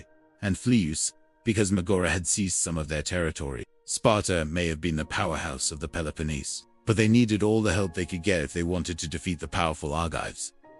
Despite being outnumbered, the Megarians put up a valiant defense, thanks in no small part to their strong navy, which kept the Spartan army from bringing in reinforcements or supplies. But their efforts were in vain, as the Spartan king eventually managed to capture the city. The Spartans executed the male population, sold the women and children into slavery, and turned Megara into a Spartan colony, ending any hope of independence for the Word of the Spartans' brutality reached Athens, who had obligations to protect Megara, but was unable to do so because they were still recovering from the costly defeat they suffered in the previous war against Persia.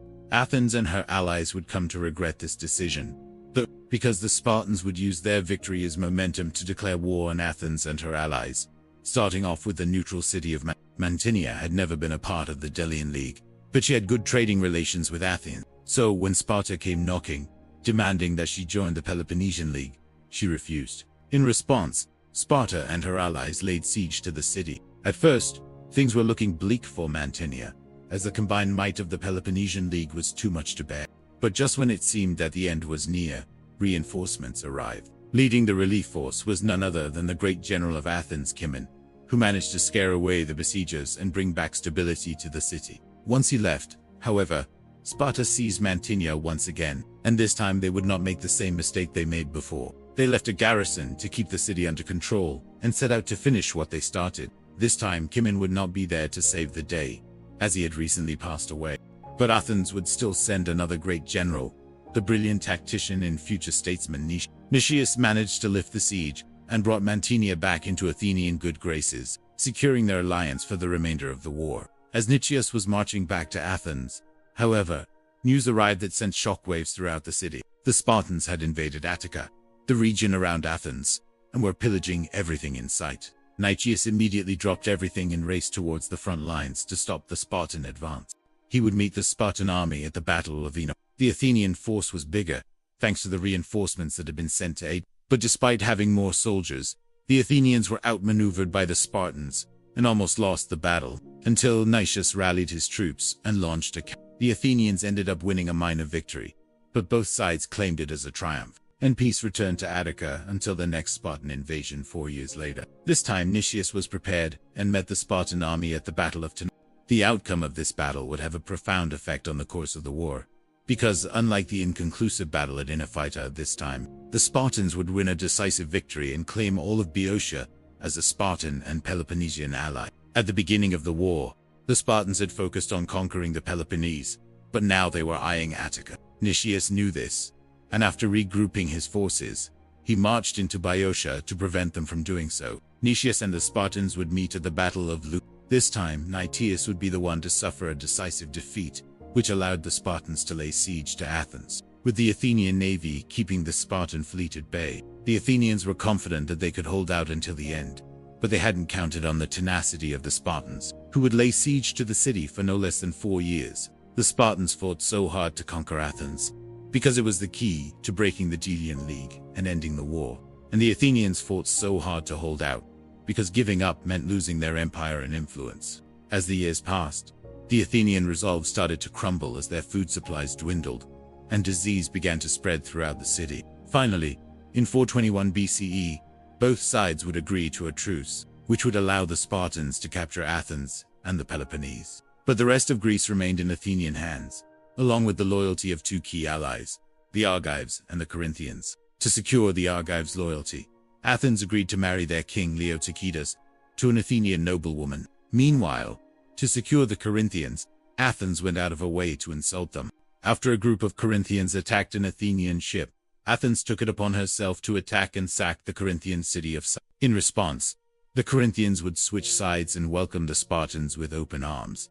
When they came to invade central Greece, it seemed like the war was going Sparta's way, and then the plague happened. An outbreak of malaria struck down thousands of Spartans and forced the remaining citizens to retreat into the countryside.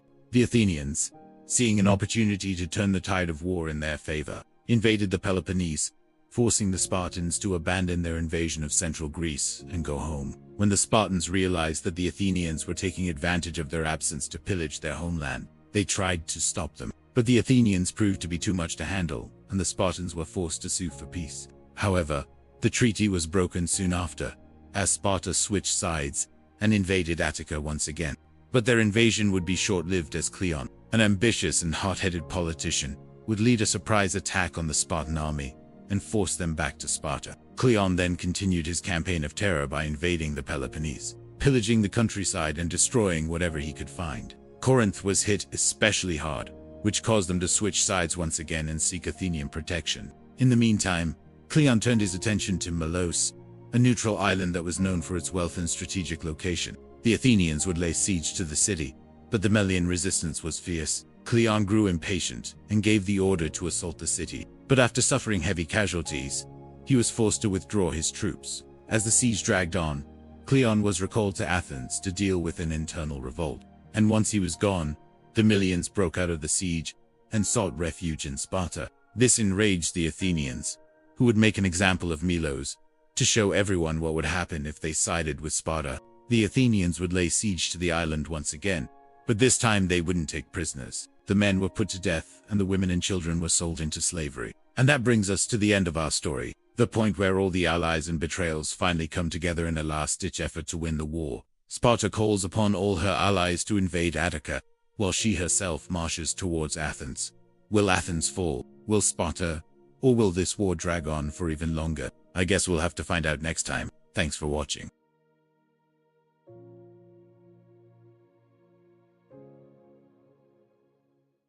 Welcome to my channel. Today we're going to discuss about ancient warfare.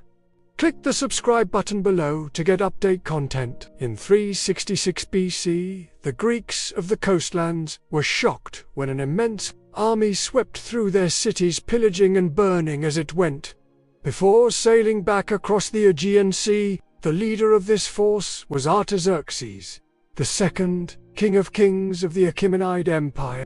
This campaign into the Greek world was but one of many he undertook during his long reign. And in this episode, we go in to look at how this master strategist defeated enemies on every front and built his empire to new heights. Hello and welcome to Ancient Warfare. In this series, we look at some of the greatest military minds from history and analyze what made them so successful.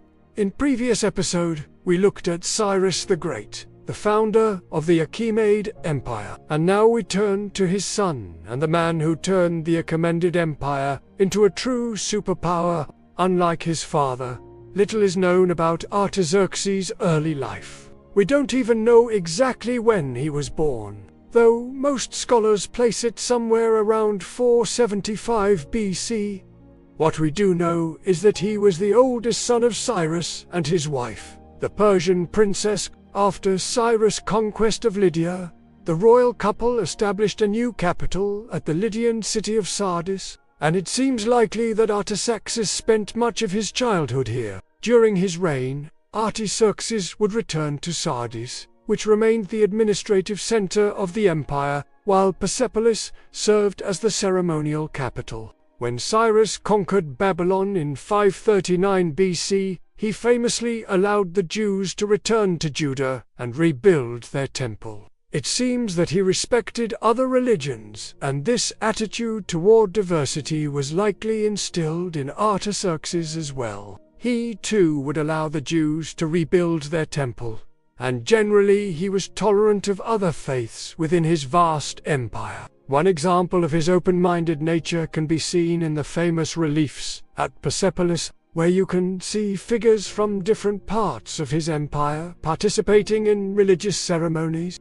But don't let his tolerance fool you. If anyone threatened the stability of his empire, Artaxerxes would not hesitate to use force to crush them. His first great opponent came from the north, in the form of the Scythians. Cyrus had already fought against these nomadic horse archers to the north of his empire, and had driven them back. But they had regrouped under their new leader Tamiris, and had come south to finish the job. Artaxerxes marched out to meet her and, according to Herodotus, smashed the Scythians, killing Tamiris in the process. According to the historian, the queen had taunted him before the battle, saying, "Do you think you'll beat us? You haven't even broken your lance on us yet." And she kept her word, since her body was never recovered after the battle. However, other sources paint a different picture, claiming that Artaxerxes was actually defeated by Tamiris, who then looted the Persian camp. The truth is probably somewhere in the middle. Perhaps that Artaxerxes did win a major engagement, but that the war was inconclusive. The reason for this is that Artaxerxes ruled over a massive and diverse empire, and the loyalty of some of its subjects was shaky at best. When he inherited the throne from his father in 465 BC, he had to deal with revolts from Babylonia, Egypt, and elsewhere. His generals, including a certain Cyrus the Younger, helped him to put down these rebellions. And when all was said and done, Artaxerxes decided to reward his helpers by giving them satrapies to rule over. As such, he basically inaugurated the hereditary satrapy system, which helped to stabilize and solidify the empire. That said, This move also created potential issues for the future. See, Cyrus the Younger, another member of the Achaemenid royal family, had been awarded the satrapy of Lydia, and Artaxerxes knew that this could lead to problems. In fact, he was right, but we'll get to that in just a bit. For now, let's talk about Artaxerxes' next great campaign. The year before he took the throne, Cyrus had led an army into the Urarta region of Armenia. However, the Urartians rose up while the Persians were there, forcing Cyrus to retreat. Once he was safely back in Persia, he left it to his son to finish the job. And finish it he did. Artaxerxes campaigned extensively in the region, subduing the Armenian kingdoms and establishing loyal satraps in the region. He also expanded his influence into the Caucasus and Central Asia, bringing new people and resources into the fold.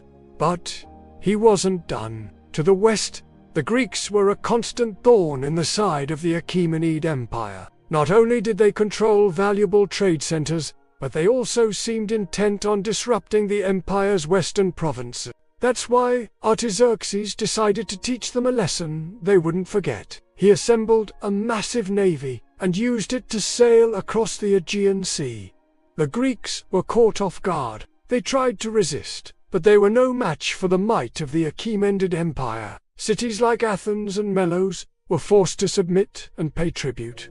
And that's the story that Herodotus tells. Other sources claim that the tribute was actually paid by the Ionian Greeks. But that doesn't change the fact that Artaxerxes got what he wanted. He sent a message to the Greeks that they couldn't ignore, and that message was, "Don't mess with the big guy." You might be wondering how he managed to raise such a powerful army and navy. Well, that goes back to what we mentioned earlier about the diversity of his empire. While there were certainly core regions like Fars, Media, Lydia, and Babylonia that supplied the bulk of his troops, he also drew soldiers from all over his empire. For example, the elite Immortals, one of the most famous military units in history, were recruited from the region of Media.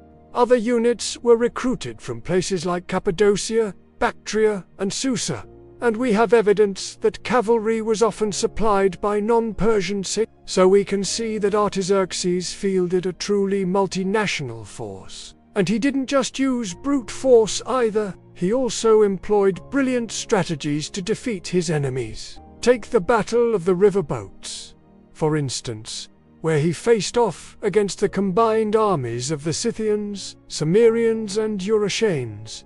Here's how Plutarch describes it. Being informed that his brother had sailed away, the Scythian king sent for the Cimmerian king, and entered into a friendship with him, and together they levied an immense army. And Artaxerxes, being informed of this, marched into the plain where the enemy lay encamped. He ordered his men to dig a deep ditch round about the camp, and to build a wall up to a man's height, which being finished, he placed the heavy infantry next to it, and the archers all round about behind the wall. And when the enemy came on, he let them come, so that they fell into the midst of his ambuscade, and slew them.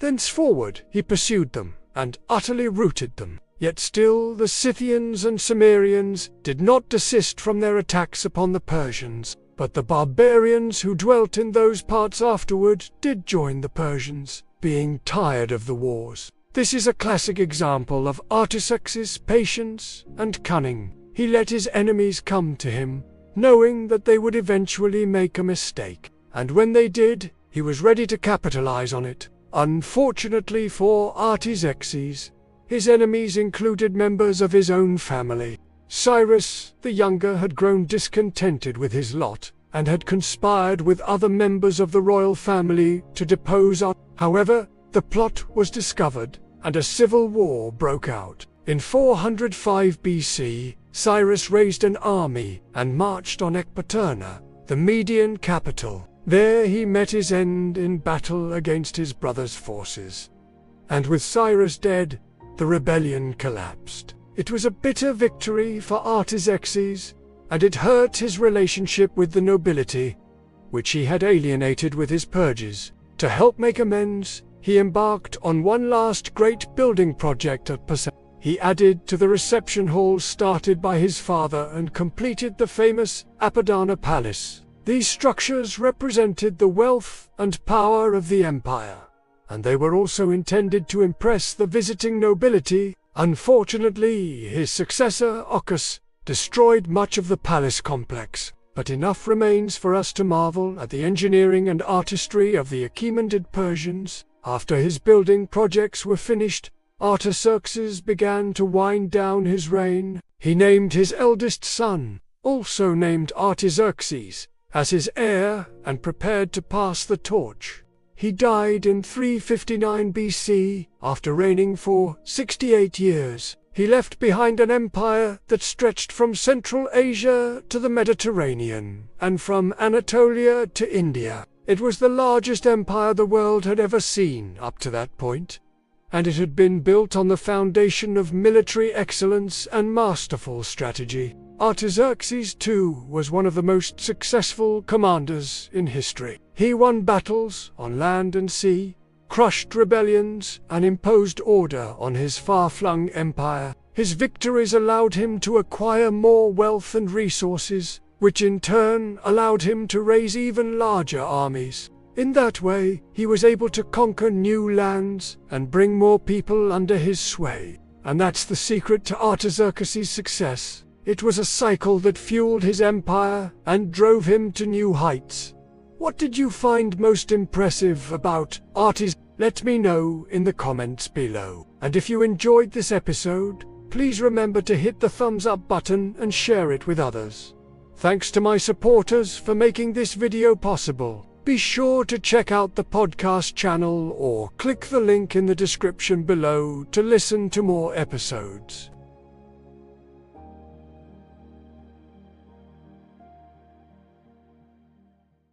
Achilles' greatest hero or tragedy of rage. Unraveling the legend of the Trojan War. The call of rage, the invocation of rage. He was the greatest warrior who ever set foot on the battlefield.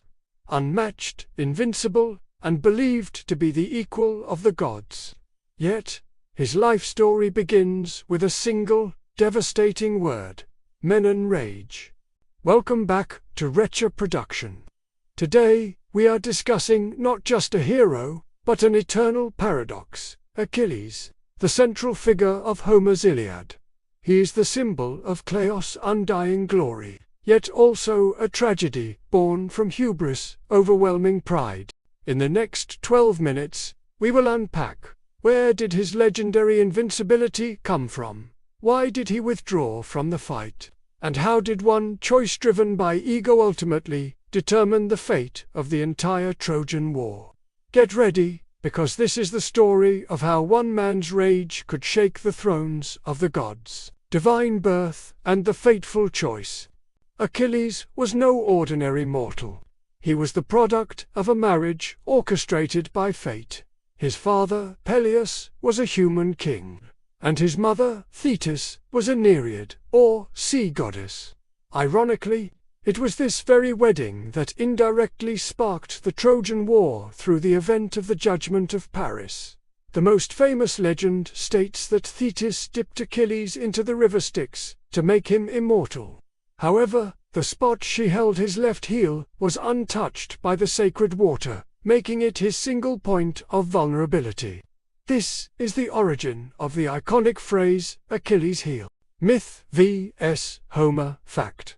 Fun fact, the story of Achilles' heel does not actually appear in Homer's Iliad. It is an addition from later sources, such as Statius' Achilliad. In the Iliad, Achilles is simply depicted as the greatest warrior who knows he is mortal. Achilles was raised by the wise centaur, Chiron, on Mount Pelion, where he learned the arts of war, medicine, and music. From the beginning, he was faced with a harsh choice of destiny: a long life without glory, or a short life with Kleos' undying glory. Achilles chose the latter. He set sail for Troy, leading the army of Myrmidons, accompanied by his closest companion, Patroclus. The fire of the Iliad Quarrel of Kings. The core of Homer's Iliad is not about the entire 10 years of war, but about a critical 51-day period in the final year. The story begins with the rage of Achilles. The war had lasted 9 years. A plague struck the Greek camp because Agamemnon, the supreme leader of the Achaeans, refused to return his war captive, Chryses, the daughter of an Apollo priest. Achilles demanded that Agamemnon yield to the will of the gods. In equal parts rage and pride, hubris, Agamemnon agreed to return Chryses.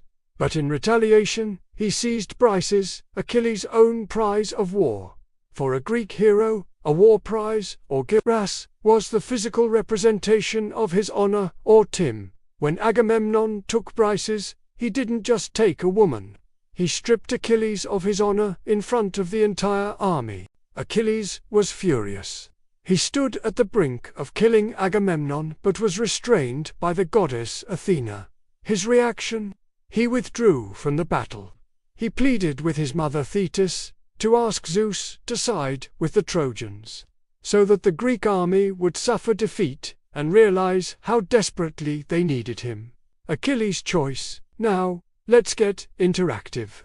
Do you think Achilles' rage, which sacrifices the lives of thousands of his comrades, was justified to defend his honor? A. Yes, honor was everything to a hero. B. No, the lives of his army were worth more than a king's ego. Think carefully. Answer in the comments, and we'll discuss this dilemma later. The price of pride. Patroclus' sacrifice. Achilles' prayer was granted. Without him, the Greek forces collapsed. Hector, the greatest Trojan hero, drove them back to their ships. This was Achilles' moment of truth, but his hubris rejected all pleas, even Agamemnon's offer of substantial gifts and compensation. This is where the true tragedy begins. Patroclus, the inseparable companion and, in some versions, lover, could not bear to watch his comrades suffer. He begged Achilles for permission to lead the Myrmidons into battle. Wearing Achilles' armor to intimidate the Trojans, Achilles consented but gave one stern command: push the Trojans back from the ships, and then return. Never chase them to the walls of Troy. But Patroclus' passion in battle led him to violate that order. At the gates of Troy, Patroclus fought bravely, but he was ultimately struck down by the god Apollo, and finally killed by Hector. Achilles' armor he wore was stripped away. When news of Patroclus' death reached Achilles, the hero was shattered. His grief and rage went beyond human bounds. The anger towards Agamemnon had shifted into a burning obsession for revenge against Hector. He cried out a lament that Thetis heard from the depths of the sea. He vowed to return to war, not for the glory of Greece, but solely for Hector's blood. This is the turning point of the Iliad, when our hero steps from the political dimension into one of brutal, personal ferocity. The Myrmidons' vengeance and the encounter of humanity. Achilles reconciled with Agamemnon, accepting Briseis back along with vast gifts, but it all felt meaningless. All he wanted was vengeance. Thetis brought him a new suit of armor, forged by the god of fire himself. Hephaestus, his new shield, was a stunning masterpiece of art, and the cosmos an ironic contrast to the brutal rage he was about to unleash. Achilles entered the battle like a destroying deity. He led his troops in a slaughter, even fighting the river god Xanthus, who became enraged because his river was choked with Trojan bodies. Finally, he faced Hector outside the walls of Troy. Although Hector was the greatest Trojan warrior fate had chosen, Achilles slew him. But his rage was not yet quenched. What he did next was an act truly savage and violating the ethics of war at the time. He tied Hector's ankles to his chariot and dragged his body around the walls of Troy, and every day around Patroclus' tomb. This was a deliberate act of humiliation to prevent Hector from receiving a proper burial and act that disgusted even the gods. The most pivotal episode comes afterward. Priam, the aged king of Troy, snuck into Achilles' tent, bringing treasure, and kissed the hand of Achilles that had killed his son. Priam begged Achilles to return Hector's body, reminding Achilles of his own father. Peleus, this moment, recounted at the end of the Iliad, is the release of Achilles' rage. He sees his own grief reflected in Priam. Finally, Achilles shows humanity, returns Hector's body, and offers an 11-day truce for a proper funeral. The Iliad ends not with a victory, but with the funeral of Achilles' greatest enemy. Reflection on humanity. The moment Priam kneels before Achilles is often called the pinnacle of humanity in the epic poem. Why did this moment, not the killing of Hector, end the Iliad? Write one word that best describes Achilles when he saw Priam in his tent. The hero's end and immortal legacy. After Hector's return, Achilles' story did not conclude. He returned to battle for further vengeance, killing Troy's new allies, including the Amazon queen, Penthesilea, and the Ethiopian king, Memnon. The destiny he chose, a short life with undying glory, finally arrived. Achilles was slain at the gates of Troy. In the best-known version, Paris, the Trojan prince who was not a great warrior, shot an arrow guided by the god Apollo into Achilles' single point of weakness. His heel, Achilles fell, unconquered on the battlefield, but defeated by fate. His body was rescued by Ajax and buried on the Sigeum promontory, facing the sea, where his mother came from. Achilles may have died, but his story lives on forever. He represents the heroic tragedy, a figure who was nearly perfect, yet was destroyed by one character flaw, namely rage and pride. The hero, the flaw, and you. So, after we've thoroughly explored Achilles, we must ask, why is this story still relevant 3,000 years later? Achilles is not just about physical invincibility. He is a study in human vulnerability. The Iliad teaches us that even the greatest heroes can make terrible decisions when blinded by emotion. His rage not only killed his enemies, but also his best friend and, ultimately, himself. He is the embodiment of the eternal conflict. Glory, Kleos, versus personal honor. Tim versus rage. Manan, and in the end, this story is a reflection. We all have our own Achilles heel, a character flaw that, if unchecked, can cost us what we cherish most. Please leave a comment. What is the worst fatal flaw you see in Achilles, and why? If you enjoyed this deep dive into mythology and history, make sure you subscribe to Recchia Production and like this video. See you in the next epic story.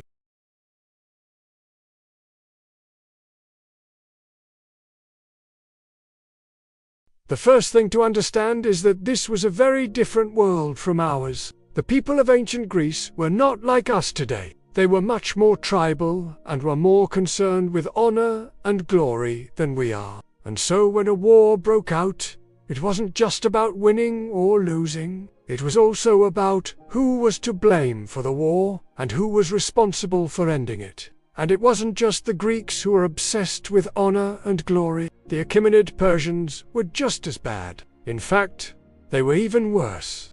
They weren't even Greek, so they didn't have any concept of honor. All they cared about was power. When the Corinthian War broke out between Athens and Sparta, the Achaemenids saw an opportunity to make some land, and they jumped at it. At first, they helped out Sparta because Sparta was closer and weaker, but then Athens came in and made peace with them, so the Achaemenids switched sides. This might sound confusing, but trust me, it's not. The Achaemenids were just looking out for themselves. They didn't care who they helped as long as it got them what they wanted.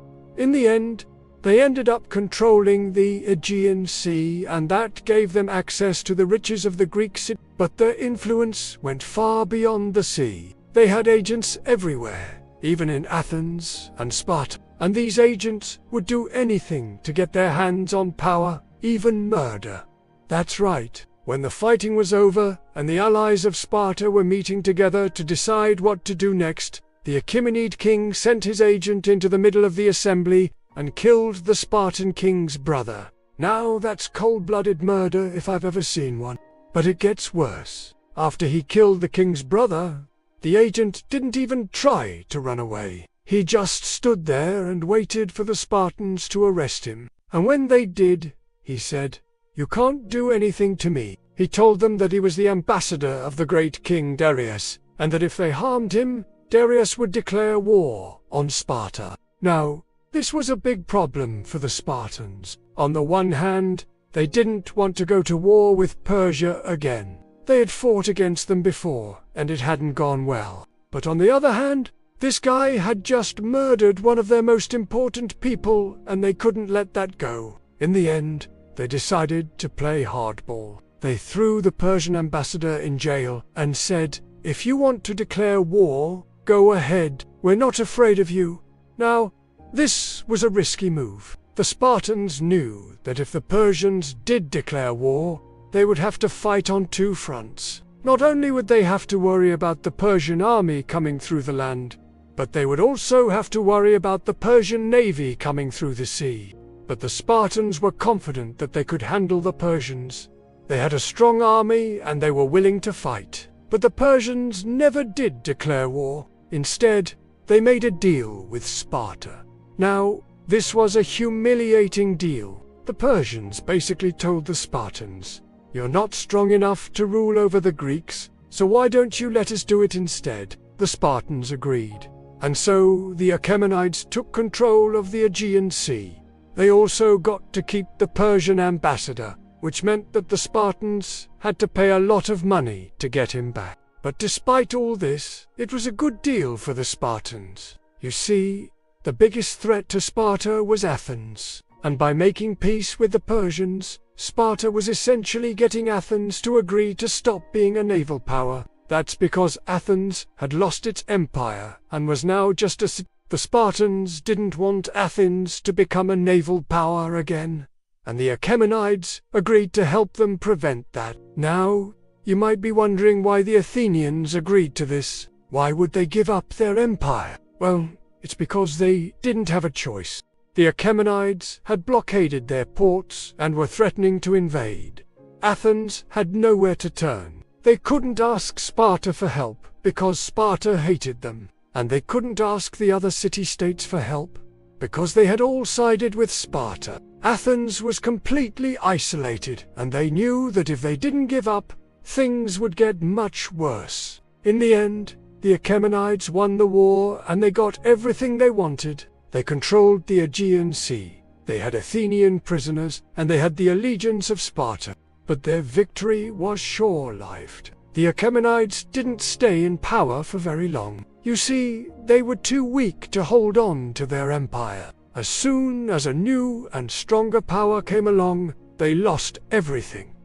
And that new power was Macedonia. Macedonia was a small kingdom north of Greece, and they were always jealous of the Greek city-states and their culture. In 336 BC, a Macedonian king named Philip II came to power. He was a brilliant military commander, and he used that skill to take over the entire Greek mainland. By 335 BC, he had defeated the Spartans, and by 334 BC, he had defeated the With both Athens and Sparta defeated, Philip II was the most powerful ruler in Greece. The Achaemenids tried to stop him, but they couldn't. Philip II was just too strong. He defeated them on land and on sea, and then he marched into the Persian Empire and took over. The Achaemenid Empire was no more. But despite their short time in power, the Achaemenids had a big impact on Greece.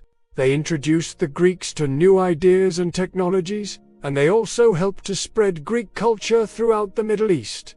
The Achaemenids were a diverse empire, and they were made up of many different cultures and ethnicities. The Achaemenids ruled over a huge chunk of land, stretching from Central Asia all the way to North Africa. Their empire was so big and so diverse that it's hard to imagine how they held it together. But they did it by being tolerant of other cultures and religions. They also used a clever system of roads and communication to keep their empire together. The Achaemenid king Cyrus the Great was known for his tolerance and his respect for other cultures. He allowed people to practice their own religion, and he respected their customs and traditions. He even issued a famous edict granting religious freedom to all people within his empire. Cyrus the Great was also a skilled military commander. He built a huge army, and he used it to conquer a large chunk of land under his rule. The Achaemenids became one of the largest empires in the ancient world. One of the things that helped the Achaemenids to rule over such a large and diverse empire was their communication and road system. The Achaemenids built a huge network of roads that stretched throughout their empire. These roads were used to move troops, to transport goods, and to communicate with the various parts of the empire. The Achaemenids also used a system of relays to send messages quickly throughout their empire. So while the Achaemenids didn't last forever, their impact on the world was huge. They were one of the first empires to embrace diversity and tolerance, and they also developed some of the first sophisticated systems of government and infrastructure. The Achaemenids were an ambitious and powerful empire, but they were also doomed from the start. Their empire was too big and too diverse to hold together, and as soon as a strong power came along, they were easily defeated. The Peloponnesian War was one of the most important events in ancient Greek history. It was a conflict between two of the most powerful city-states in Greece, Athens and Sparta. The war had a major impact on the political landscape of ancient Greece. The main reason for this was that the war led to the decline of Athens and the rise of Sparta. Athens had been the dominant power in Greece during the first part of the classical period, but their empire had become too much of a burden to maintain, and their defeat in the war led to their decline as a great power. Sparta, on the other hand, emerged as the dominant power in Greece after the war, but they were unable to hold on to their supremacy for long. The Peloponnesian War also had a profound impact on ancient Greek culture. The war led to a decline in artistic and intellectual activity in Greece, and it also helped to usher in the end of classical Greek civilization. Despite the negative impacts of the Peloponnesian War, it's important to remember that it also had some positive effects. The war led to a number of technological innovations, such as the development of new weapons and military tactics. It also helped to promote trade and economic activity among the Greek cities. Overall, the Peloponnesian War was a pivotal moment in ancient Greek history. It had a major impact on the political landscape of Greece, and it also had a profound impact on Greek culture. That's all for this video. If you enjoyed it, please hit the like button and subscribe for more content. Thanks for watching.